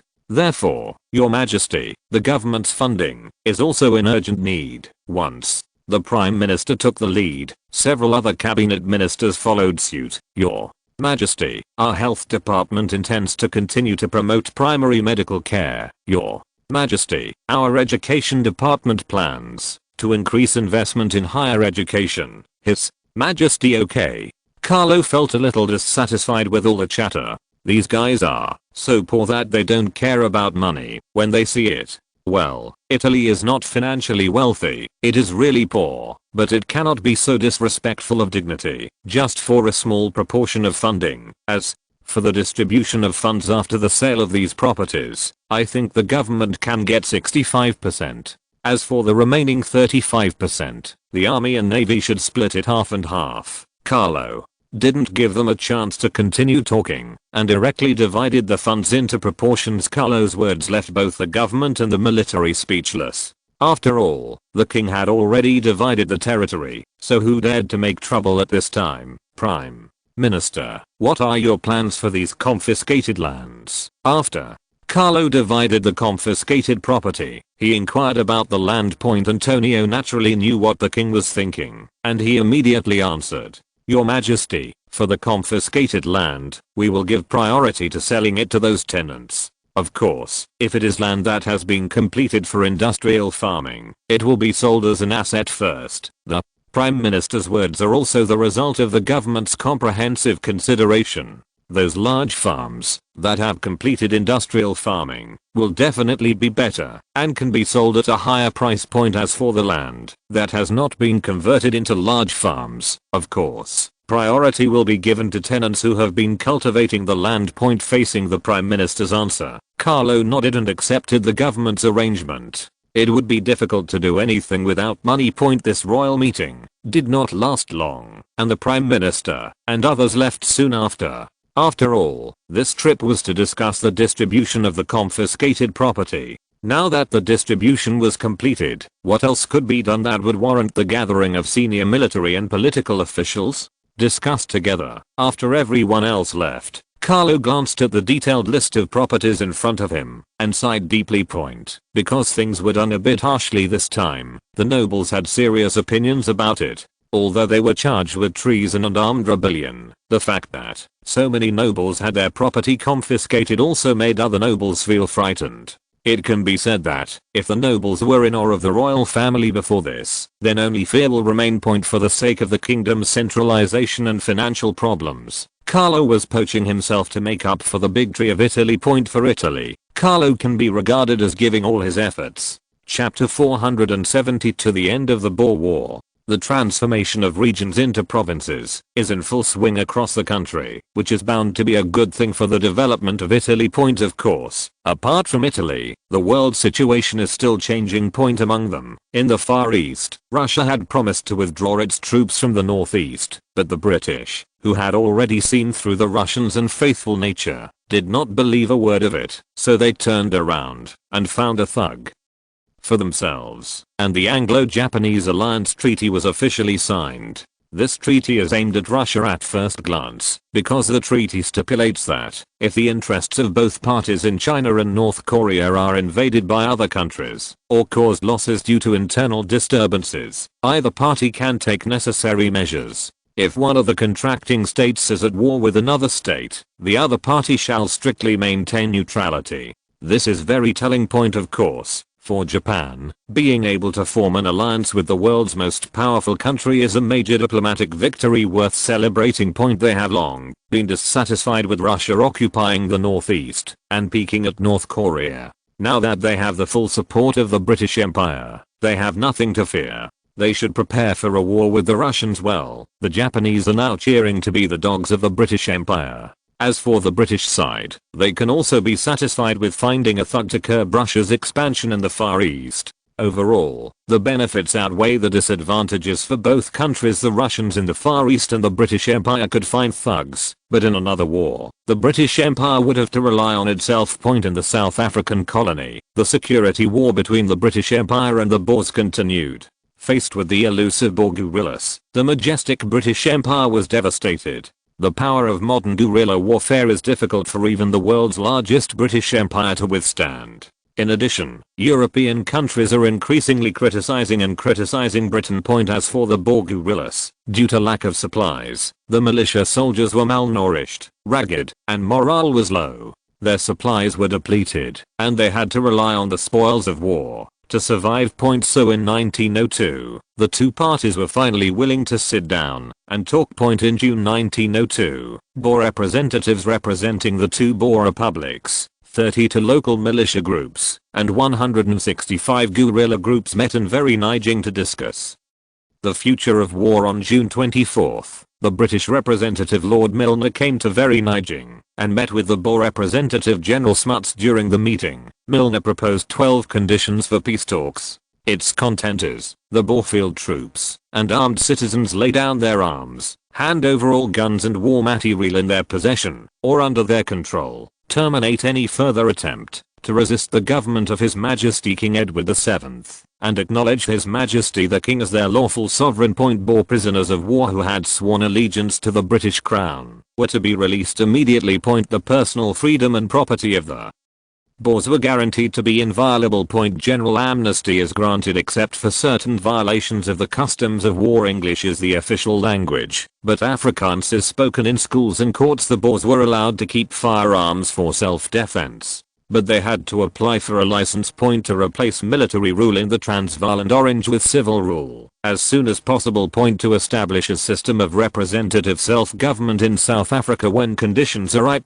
Any taxes levied to defray the costs of the war were not imposed on the two newly conquered territories. The British assisted the Boers in rebuilding their farms. Compensation of £3 million was provided to the farmers and Boer citizens who suffered losses. The main commanders of the Boer army were deprived of their citizenship rights, but they were not sentenced to death.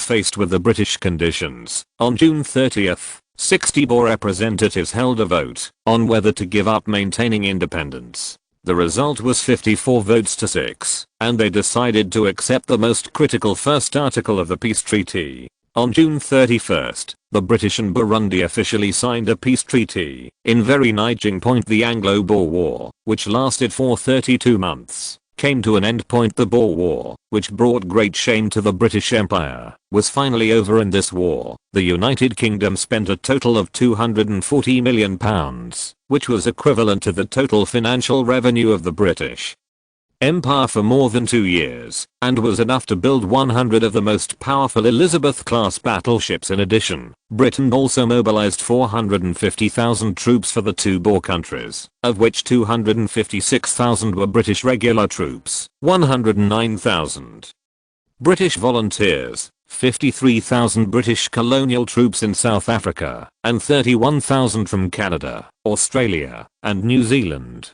A total of 380,000 British troops were transported to South Africa by sea. In addition, 350,000 horses, 100,000 mules, 1.34 million tons of military equipment and other supplies were transported, and 1,027 ships were used. A total of more than 33,600 officers and soldiers from the British, Australian, New Zealand and Canadian troops participating in the war were killed, and even more were injured. After the Anglo-Boer War, Britain connected its colonies in southern Africa and controlled the corridor leading to the Great Lakes region in the heart of Africa. The Cape of Good Hope region, backed by the vast interior of South Africa, became one of the most important outposts of the British overseas empire point in terms of economy, with the world's largest rand gold mine controlled by the United Kingdom. The United Kingdom has been able to control the lifeline of the global economy. Gold from South Africa quickly made London the center of global finance and gold trading point. However, the Second Anglo-Boer War also marked the end of Britain's history of overseas expansion.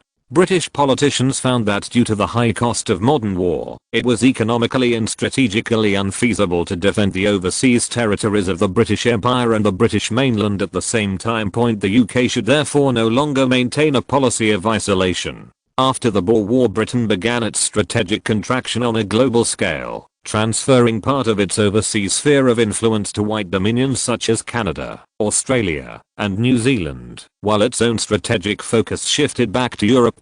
However, at this time, the war between the British Empire and the Boers was an inspiration to all European countries. In this war, many important modern combat theories first emerged, or played an important role for the first time. During the Boer War, the German General Staff sent military advisors to the Transvaal and Orange, and Switzerland. The Netherlands, France and other countries also sent military observers to South Africa. Facing the British Army's large-scale rapid corps mobilization with the help of railways and the overwhelming advantage of large corps in frontal combat, the German General Staff deepened its trust in the total war doctrine. Switzerland, on the other hand, has established its own unique national defense system, based on the Boer military thought of all people as soldiers. In terms of combat theory, the Boer War once again put forward the theory of popular war. Every civilian who meets the service conditions is a soldier to be recruited, usually engaged in his own business on farms and towns, and at a certain time of the year they received short-term military training for a period of time. After the war broke out, they quickly gathered and reported by region, to form militia groups to participate in the war. For small countries with relatively poor population and resources, since the military does not engage in production in peacetime and military expenditures are very high, it is impossible to always maintain a standing army of a certain size. Therefore, it adopts the policy of mobilizing the whole people, integrating peacetime and wartime, and integrating military and civilians, which can solve certain difficulties. The Italian army also has its own opinions on the Boer War, such as modifying Italy's mobilization system, and striving to allow Italy to have more mobilization forces after the war. If you're listening to this novel on a channel other than Fanfic World, it means they downloaded and uploaded it without effort. We cordially invite you to visit our channel, Mundo Fanfic Novelos. There you'll find the original version of this story and you can explore many other novels of various genres. We're waiting for you to immerse yourself in a world of incredible novels. Chapter 473. The Dauntless is launched into the water. Venice is a bit wet and cold in winter. Although the tall Alps block the cold air from going south, there are always fish that slip through the net, so people wrap up in thick winter clothes to spend this wet and cold winter. Although the weather in Venice is relatively wet and cold, it is in full swing at the Venice Naval Shipyard. Today is also a big day for the Navy, as one of its new warships is about to be launched. For this battleship, not only the top brass of the Navy gathered together, but even His Majesty the King came. Yes, this battleship is the latest masterpiece of naval ship chief designer Sir Cunibert, the Dreadnought battleship. That's the name, and there's a story behind it. At that time, the Navy considered many names for this new battleship, such as the Dante, the Cavour, the Leonardo da Vinci, etc. But in the end His Majesty the King strangely rejected all opinions, and chose the Dreadnought name. According to His Majesty, the name Fearless symbolizes the fearless spirit of the Italian Navy. Although it sounds a bit awkward, since the King has said this, how can the Navy still refute it? Therefore, this warship with the largest displacement in the history of the Italian Navy has a very utilitarian name. Well, no matter what its name is, it does not affect the ship's status as the most combat effective battleship of the Italian Navy. What? A beautiful battleship, King Carlo saw this new battleship for the first time, which he forcibly named the Dreadnought. Although it lacks 8 main guns, and has 4 large holes in the artillery positions, you can tell by looking at other buildings. The tall bridge and the command tower are very compactly combined, and behind it is a huge chimney that merges several flues. This is a very typical Italian battleship style. Your Majesty is right. This is indeed a very beautiful warship. What do you think, Sir Cuniberti? Admiral Yagia, who was accompanying Carlo, also praised the good appearance of this battleship, because compared with other battleships that looked slightly messy, the appearance of the dreadnought was indeed much better, and the uniform layout was closer to gold. The beauty of the split ratio point. As for Cuniberti, who was asked by the admiral, he had a calm and satisfied smile on his face. This battleship was indeed his hard work. I think it does look beautiful, but I'm still waiting for the sea trial after the ship is launched and outfitted. I still need to see if its various indicators can meet my requirements. The indicator can definitely be achieved, but it just depends on how much higher it can be. It has been verified that your choice is correct on the Sierra and Lamasa. There is nothing to worry about. The two battleships with the slogan of Admiral Yagia are representatives of the new small battleships of the Italian Navy. After a number of new technologies such as steam turbines and oil-fired boilers were used, the Italian Navy saw not only large warships, but also small warships. Because naval battles require the cooperation of many battleships, a naval battle cannot be won by just one kind of battleship. Even tall and mighty battleships are still afraid of those elusive torpedo boats. The Italian Navy, using new technologies, has proposed a new concept, a new type of small warship that can follow large warships throughout the entire naval battle. Don't look at small warships. These tedious tasks such as reconnaissance, cover, warning, and lightning strikes all require these small warships. To be fair, the officers and soldiers of small battleships are more tired and more dangerous than the officers and soldiers of large battleships. Since small warships have so many benefits, how could the Navy turn a blind eye? Therefore, although the Navy has been somewhat weak in the construction of large warships in recent years, the construction of small warships has never been interrupted. Every year, there are many torpedo boats, destroyers, and cruisers were launched. The Sierra is a destroyer using new power, with a total length of 81.7 meters, waterline length of 81.4 meters, a total width of 7.5 meters, and a draft of 3.0 meters. The standard displacement is 851 tons, and the full load displacement is 1067 tons. It is equipped with 4 105mm 45x single-barrel guns, 2 450mm torpedo launch tubes, and a maximum speed of 32 knots. Although the tonnage of the US Sierra is already very heavy among destroyers, the Navy Department believed, after testing the destroyer US Sierra, that, although the ship can follow the actions of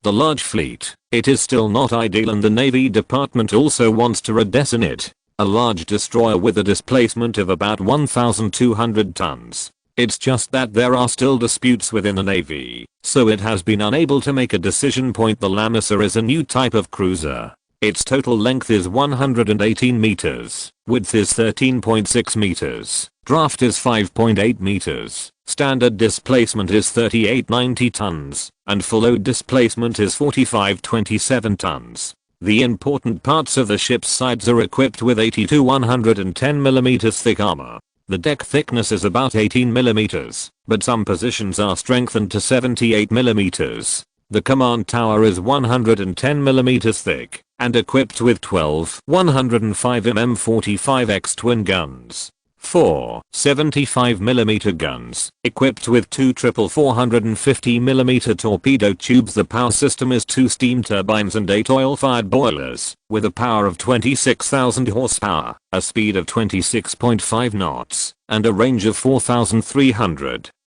nautical miles / 12 knots. The reason for building the Lamasa was that the Navy wanted a sword-carrying guard that could escort the main fleet. Because according to the thinking of the Navy Ministry, possible enemy navies in the future will also carry this kind of destroyer that can follow the main fleet. The reason is simple, because it is suitable for too many tasks, and which navy will turn a blind eye to it. If you want to stop these destroyers carrying lethal weapons, you must have a escort cruiser that can be faster than the main battleship, and the Lamasa is a masterpiece of this concept. Moreover, this cruiser's artillery demonstrates its anti-destroyer role, because it is not equipped with the 5.6-inch naval gun that should generally be equipped at this tonnage. Of course, These two warships are an exploration of the future by the Navy, so the specific details still need to be continued by the Italian Navy. As for now, the priority is to focus on the launching of the Intrepid. This new battleship, which cost 41.6 million lire, holds 3 new records for the Navy: largest displacement, most expensive construction, and largest number of personnel. Your Majesty, the launching ceremony is about to begin. An officer arrived to inform Carlo, who was watching the battleship. "We're coming right now." Under the leadership of Carlo, senior Navy officials walked into the launching ceremony. Although there were very few people in attendance due to the confidentiality of the event, it could only last a day. The atmosphere was no less than a normal ceremony. Carlo watched with a smile. A woman held a bottle of champagne and slammed it against the bow of the ship. The champagne fell to pieces after hitting the bow. After several cannons were fired, the battleship slowly slid towards the sea. After a splash, the battleship floated steadily on the sea. Then a burst of cheers came, and the naval officers and shipbuilders who were watching the ceremony applauded this new battleship.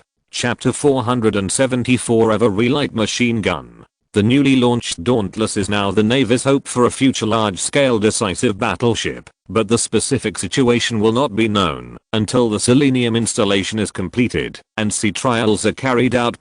Carlo left Venice after attending the launching ceremony of the Intrepid. Although the Navy tried its best to retain him and looked at other warships, such as the new destroyers and cruisers that had just been commissioned, it still failed to retain His Majesty the King. After leaving Venice by car, Carlo diverted to Brescia because a new weapon was successfully developed here, and Carlo came here to take a look. Speaking of Brescia, the industry here has a long history, especially the metallurgical industry and machinery industry, which are famous throughout the Kingdom of Italy. Among them, Brescia is most famous for its weapons manufacturing. Beretta Arms Company, which ranks among the top 3 in Italy, is the most famous company in the city. Today at the weapons testing site of Beretta Weapons Company, a unique weapons test is going on. A weapons test sergeant was conducting weapons testing while operating a strange-looking machine gun on his shoulder. Short burst, long burst, and continuous shooting. In this shooting mode, the target in the distance was riddled with holes, demonstrating the power of the gun. To say that it is strange is also for today's machine guns. Take the currently famous Maxim machine gun. The thick barrel, thick gun box, and fixed support frame all show the aura of a cold killing machine. Compared with it, this gun can be described as small and exquisite. In addition, the magazine inserted upside down on the gun case can be described as quite strange. As for whether it was strange or not, it didn't matter to everyone watching at the proving ground. How the gun performed was what they were most concerned about. In this regard, the gun is currently performing well. After firing 2 magazines in a row, the shooting is still very accurate. Among the visitors were not only the Chief of General Staff, General Simeon, but also Carlo. Of course, there were also many senior army officials. In such a large formation, Pietro Beretta, General Manager of Beretta Arms Company, and Baron Hiram Stevens Maxim, Chief Firearms Designer, were also present. In front of them, a slightly younger middle-aged man was introducing this weird machine gun to the big guys present. Your Majesty, General, the total length of this gun is 1193 mm. The total weight of the empty gun is 8.79 kilograms. The total length of the barrel is 5. The theoretical rate of fire is 450 rounds per minute, and the muzzle velocity is 881 meters per second. The gun uses a long-stroke guide gas piston, tilt lock. The sight adopts wheel sight and mechanical sight. In addition, the gun, this middle-aged man is the chief designer of the gun, Nicola Raveri. Faced with many big names, the designer stumbled a bit when he spoke. However, although what the firearms designer said was a bit unfavorable, no one present cared about it. Instead, they all looked at him with a smile. Fortunately, someone quickly rescued him. At this time, after finishing 3 consecutive magazines, the sergeant testing the machine gun came over. "Tell us how it feels for you, Admiral," Simeon asked the test sergeant. "Report to the general. The gun fires smoothly, there is no jamming, and the rise is not high. It is a good continuous fire weapon. The test sergeant's praise put smiles on the faces of everyone at Beretta Weapons Company, but they were happy too early and saw the sergeant continue to speak. As for the shortcomings, I'm a little uncomfortable with the side sight. In addition, I feel like the bullets are floating when shooting at distant targets. Moreover, the bullet capacity is too small, the rate of fire is low, and it only has a capacity of 20 rounds. It makes me feel that it has no suppressive effect at all. The targets he shot later also confirmed his statement. The distribution of bullet points on targets from 200 meters to 600 meters was pretty good. However, after the 800 meter target was brought over, the expressions of several people from Beretta Weapons Company were not so good. Looks good point, because there was only one bullet hole in such a large target. It was a burst shot. In addition, the test sergeant's skills were pretty good, which was even more unsatisfactory point faced with this situation. Baron Maxim felt that he needed to stand up and say something. Your Majesty, General, for this light machine gun, the army had very high weight requirements at that time, so when designing the gun, our priority was the weight, which is enough for a soldier to carry the gun and keep up with the team's attack speed. In addition, the gun needs to use the same 6.5mm caliber as the rifle, and the bullet is lighter than the 7.92mm machine gun currently equipped by me. This also causes it to store more seriously at long distances.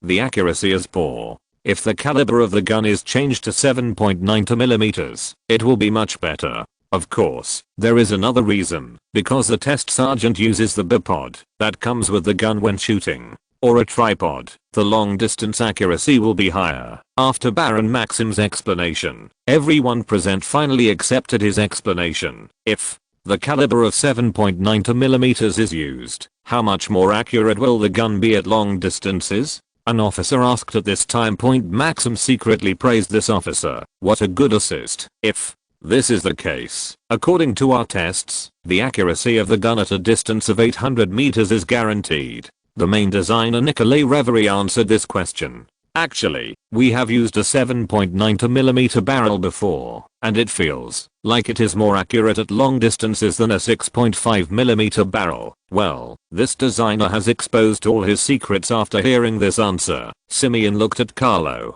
Your Majesty, what do you think? Facing Simeon giving him the choice, Carlo almost laughed. This man is really naughty. I think it's better to do this. The army will first purchase some of the two calibers, 6.5mm and 7.92mm, and give them to the troops for testing. Whichever one is easier to use will be chosen. Carlo's suggestion is really good.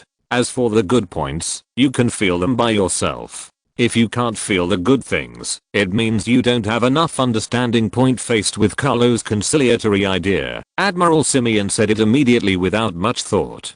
Let's do this. Each of you will produce 100 light machine guns of 6.5mm and 7.92mm calibers. Let's see which one the troops like. Faced with General Simeon's decision to let the troops conduct testing, how could Pietro Beretta, the general manager of Beretta Arms Company, disagree? This was a precursor to large-scale military equipment. As long as it does not cause complaints from the troops, it means that this light machine gun is a great success. By the way, what is the purchase price of this gun? At this time, General Simeon asked about the price again. These years of hard work for the army have made him very sensitive to price, not to mention that this kind of weapon for infantry is famous for its large quantity, so it needs to be considered even more price factor. Every lira of the Italian army is very precious and cannot be wasted. Your Excellency, since you only purchased 200 guns, the price will not be too cheap. 2,400 lire per gun is the best price. Pietro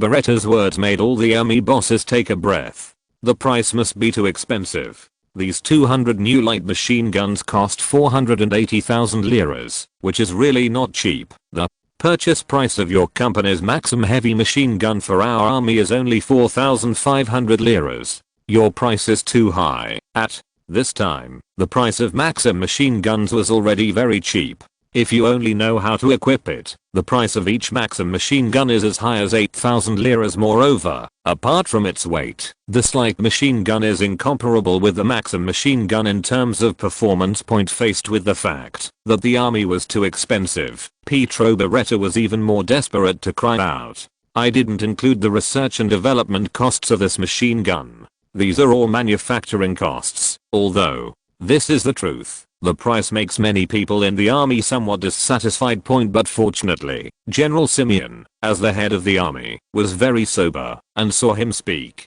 "Then at the price you mentioned, we will deliver 200 troops to our army. Guess which gun this is based on?"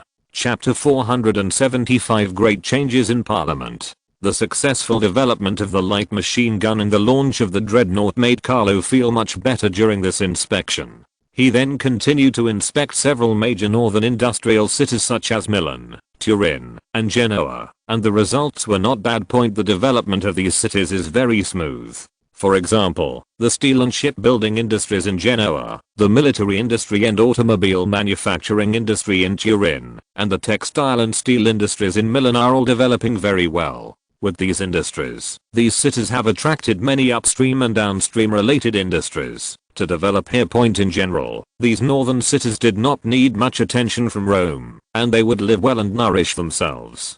Carlo is also quite satisfied with this. Next, the government's focus needs to shift to the south. After all, the gap between the north and the south cannot be widened, otherwise it will cause social divisions and be detrimental to the overall stability and harmony of Italy. But when Carlo just returned to Rome, a piece of news disrupted his good mood. Did the right-wing party win the parliamentary election? After hearing this shocking news, even Carlo wanted to ask one more question to make sure. You must know that, since the unification of Italy, except for the right-wing parties in the first 5 years, 1871 to 1876, since then the left-wing parties have been in power, and they have firmly controlled the parliament until now. After all, parliament nominally chooses the candidate for prime minister, and then the king approves it. Therefore, the results of this parliamentary election are very delicate, which has brought the parties in struggle that has been hidden to the surface again. Although legally, the king has the power to decide who to nominate to form the cabinet. In the event of an emergency, the king can appoint directly. However, this power cannot be used casually, because it will cause dissatisfaction among domestic parties, so it can only be used with caution. Yes, Your Majesty, this is the message from yesterday. Your Majesty was still on the train at that time, so he did not send you the message. Facing the captain of the guard's answer, Carlo thought for a while. Go back first. 4. Carlo, it's time to figure out the specific situation. As for the king's return to Rome, all parties received the news immediately. At this time, due to Carlo's return, the party struggle that was a little ready to start was temporarily suppressed. Even the National Socialist Party, which won a resounding victory in this election, is still waiting for something, or expecting something. After Carlo returned to the palace, he immediately read the information, and finally understood what the victory of the right-wing party was about. This parliamentary election was less a defeat for the left parties than a victory for the National Socialists. Yes, it was the victory of the National Socialist Party, because in this parliamentary election, the National Socialist Party received 86 votes, much higher than the left-wing parties, becoming the largest party in the parliament. If the 73 votes of other right-wing parties are added, then the right-wing party won a total of 160 seats among the 297 members of the parliament, surpassing the left-wing party's 137 votes in one fell swoop, allowing the right-wing party to take power again after 27 years. Parliament. Although the parliament in charge is more like an eraser, it is a huge boost for the right-wing parties to inspire and cheer up. How did the National Socialist Party become the largest party so quickly? What is going on? Carlo felt a little strange when he was looking through the intelligence. He asked the intelligence chief to inquire and learned some details. It turns out that the National Socialist Party was able to win the election this time because it had the right time, place, and people. There are also Carlo's own reasons, which is a bit embarrassing. because Carlo and the Roman government wanted to take back power and summon the National Socialist Party into the cabinet to promote the bill to convert regions into provinces, and the National Socialist Party did an excellent job.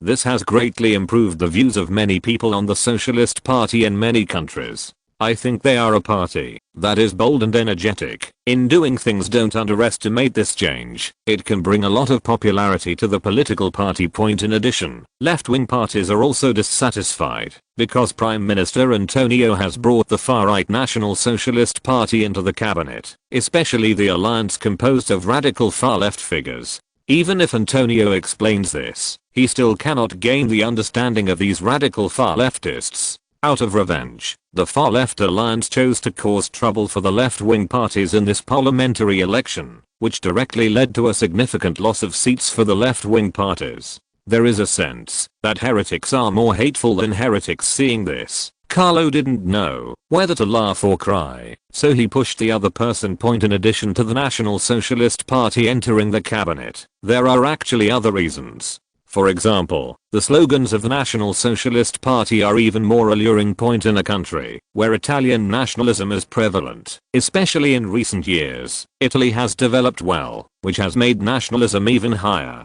and the far right is already very attractive to nationalists. For example, the new Roman Empire proposed by the National Socialist Party. The claim that Italy needs dominance in the Mediterranean if it wants to regain its glory is a statement most palatable to nationalists. The good economic development of Italy has also brought about the gradual growth of the domestic bourgeoisie. Monopoly capitalism is no longer a term, but appears in front of the Kingdom of Italy. These monopoly capitalists were also interested in the theory of National Socialist Party expansion. Of course, just being interested is not enough. In the eyes of these monopoly capitals, the National Socialist Party is much better than the left-wing parties. First of all, the slogan put forward by the National Society is dedication and giving, claiming that as long as every patriotic Italian is willing to give a little bit, Italy's future will be better. Look at how good the slogans of the National Socialist Party are, and then look at the left-wing parties, such as freedom, people's livelihood, welfare, etc. These slogans will only lead to workers' demands for salary increases and improved benefits. In addition, the left-wing parties in power in recent years have issued many social welfare requirements. For example, factories must buy insurance for workers, set minimum wages, and require overtime pay for working hours exceeding a series of measures. Therefore, in this parliamentary election, these new monopoly capitals attracted a lot of sponsorship for the National Socialist Party. This has also led to the National Socialist Party spending far more money than other parties in this election. The more money you have, the more likely you are to win the election. This is the unchanging truth. Although there may be some minor problems occasionally, this is the case for the most part. And it was precisely for these reasons that the National Society won the parliamentary election in one fell swoop. Of course, what the National Socialist Party will do next after winning the election will test the political wisdom of the top leaders of the National Socialist Party. After all, as long as it unites with other right-wing parties at this time, it seems that the National Socialist Party cannot take the position of Prime Minister. This was also the source of the undercurrent in Rome before Carlo returned. Carlo is also very curious about the next performance of the National Society. Of course, he is also a little confused about what to do next, so he will take a look first. End of this chapter. Thank you very much for reaching the end. Don't forget to like. Looking for more exclusive content and immediate access? Subscribe to our Patreon. Remember, every like, subscription, or donation encourages us to continue. Thanks to everyone. See you in the next video.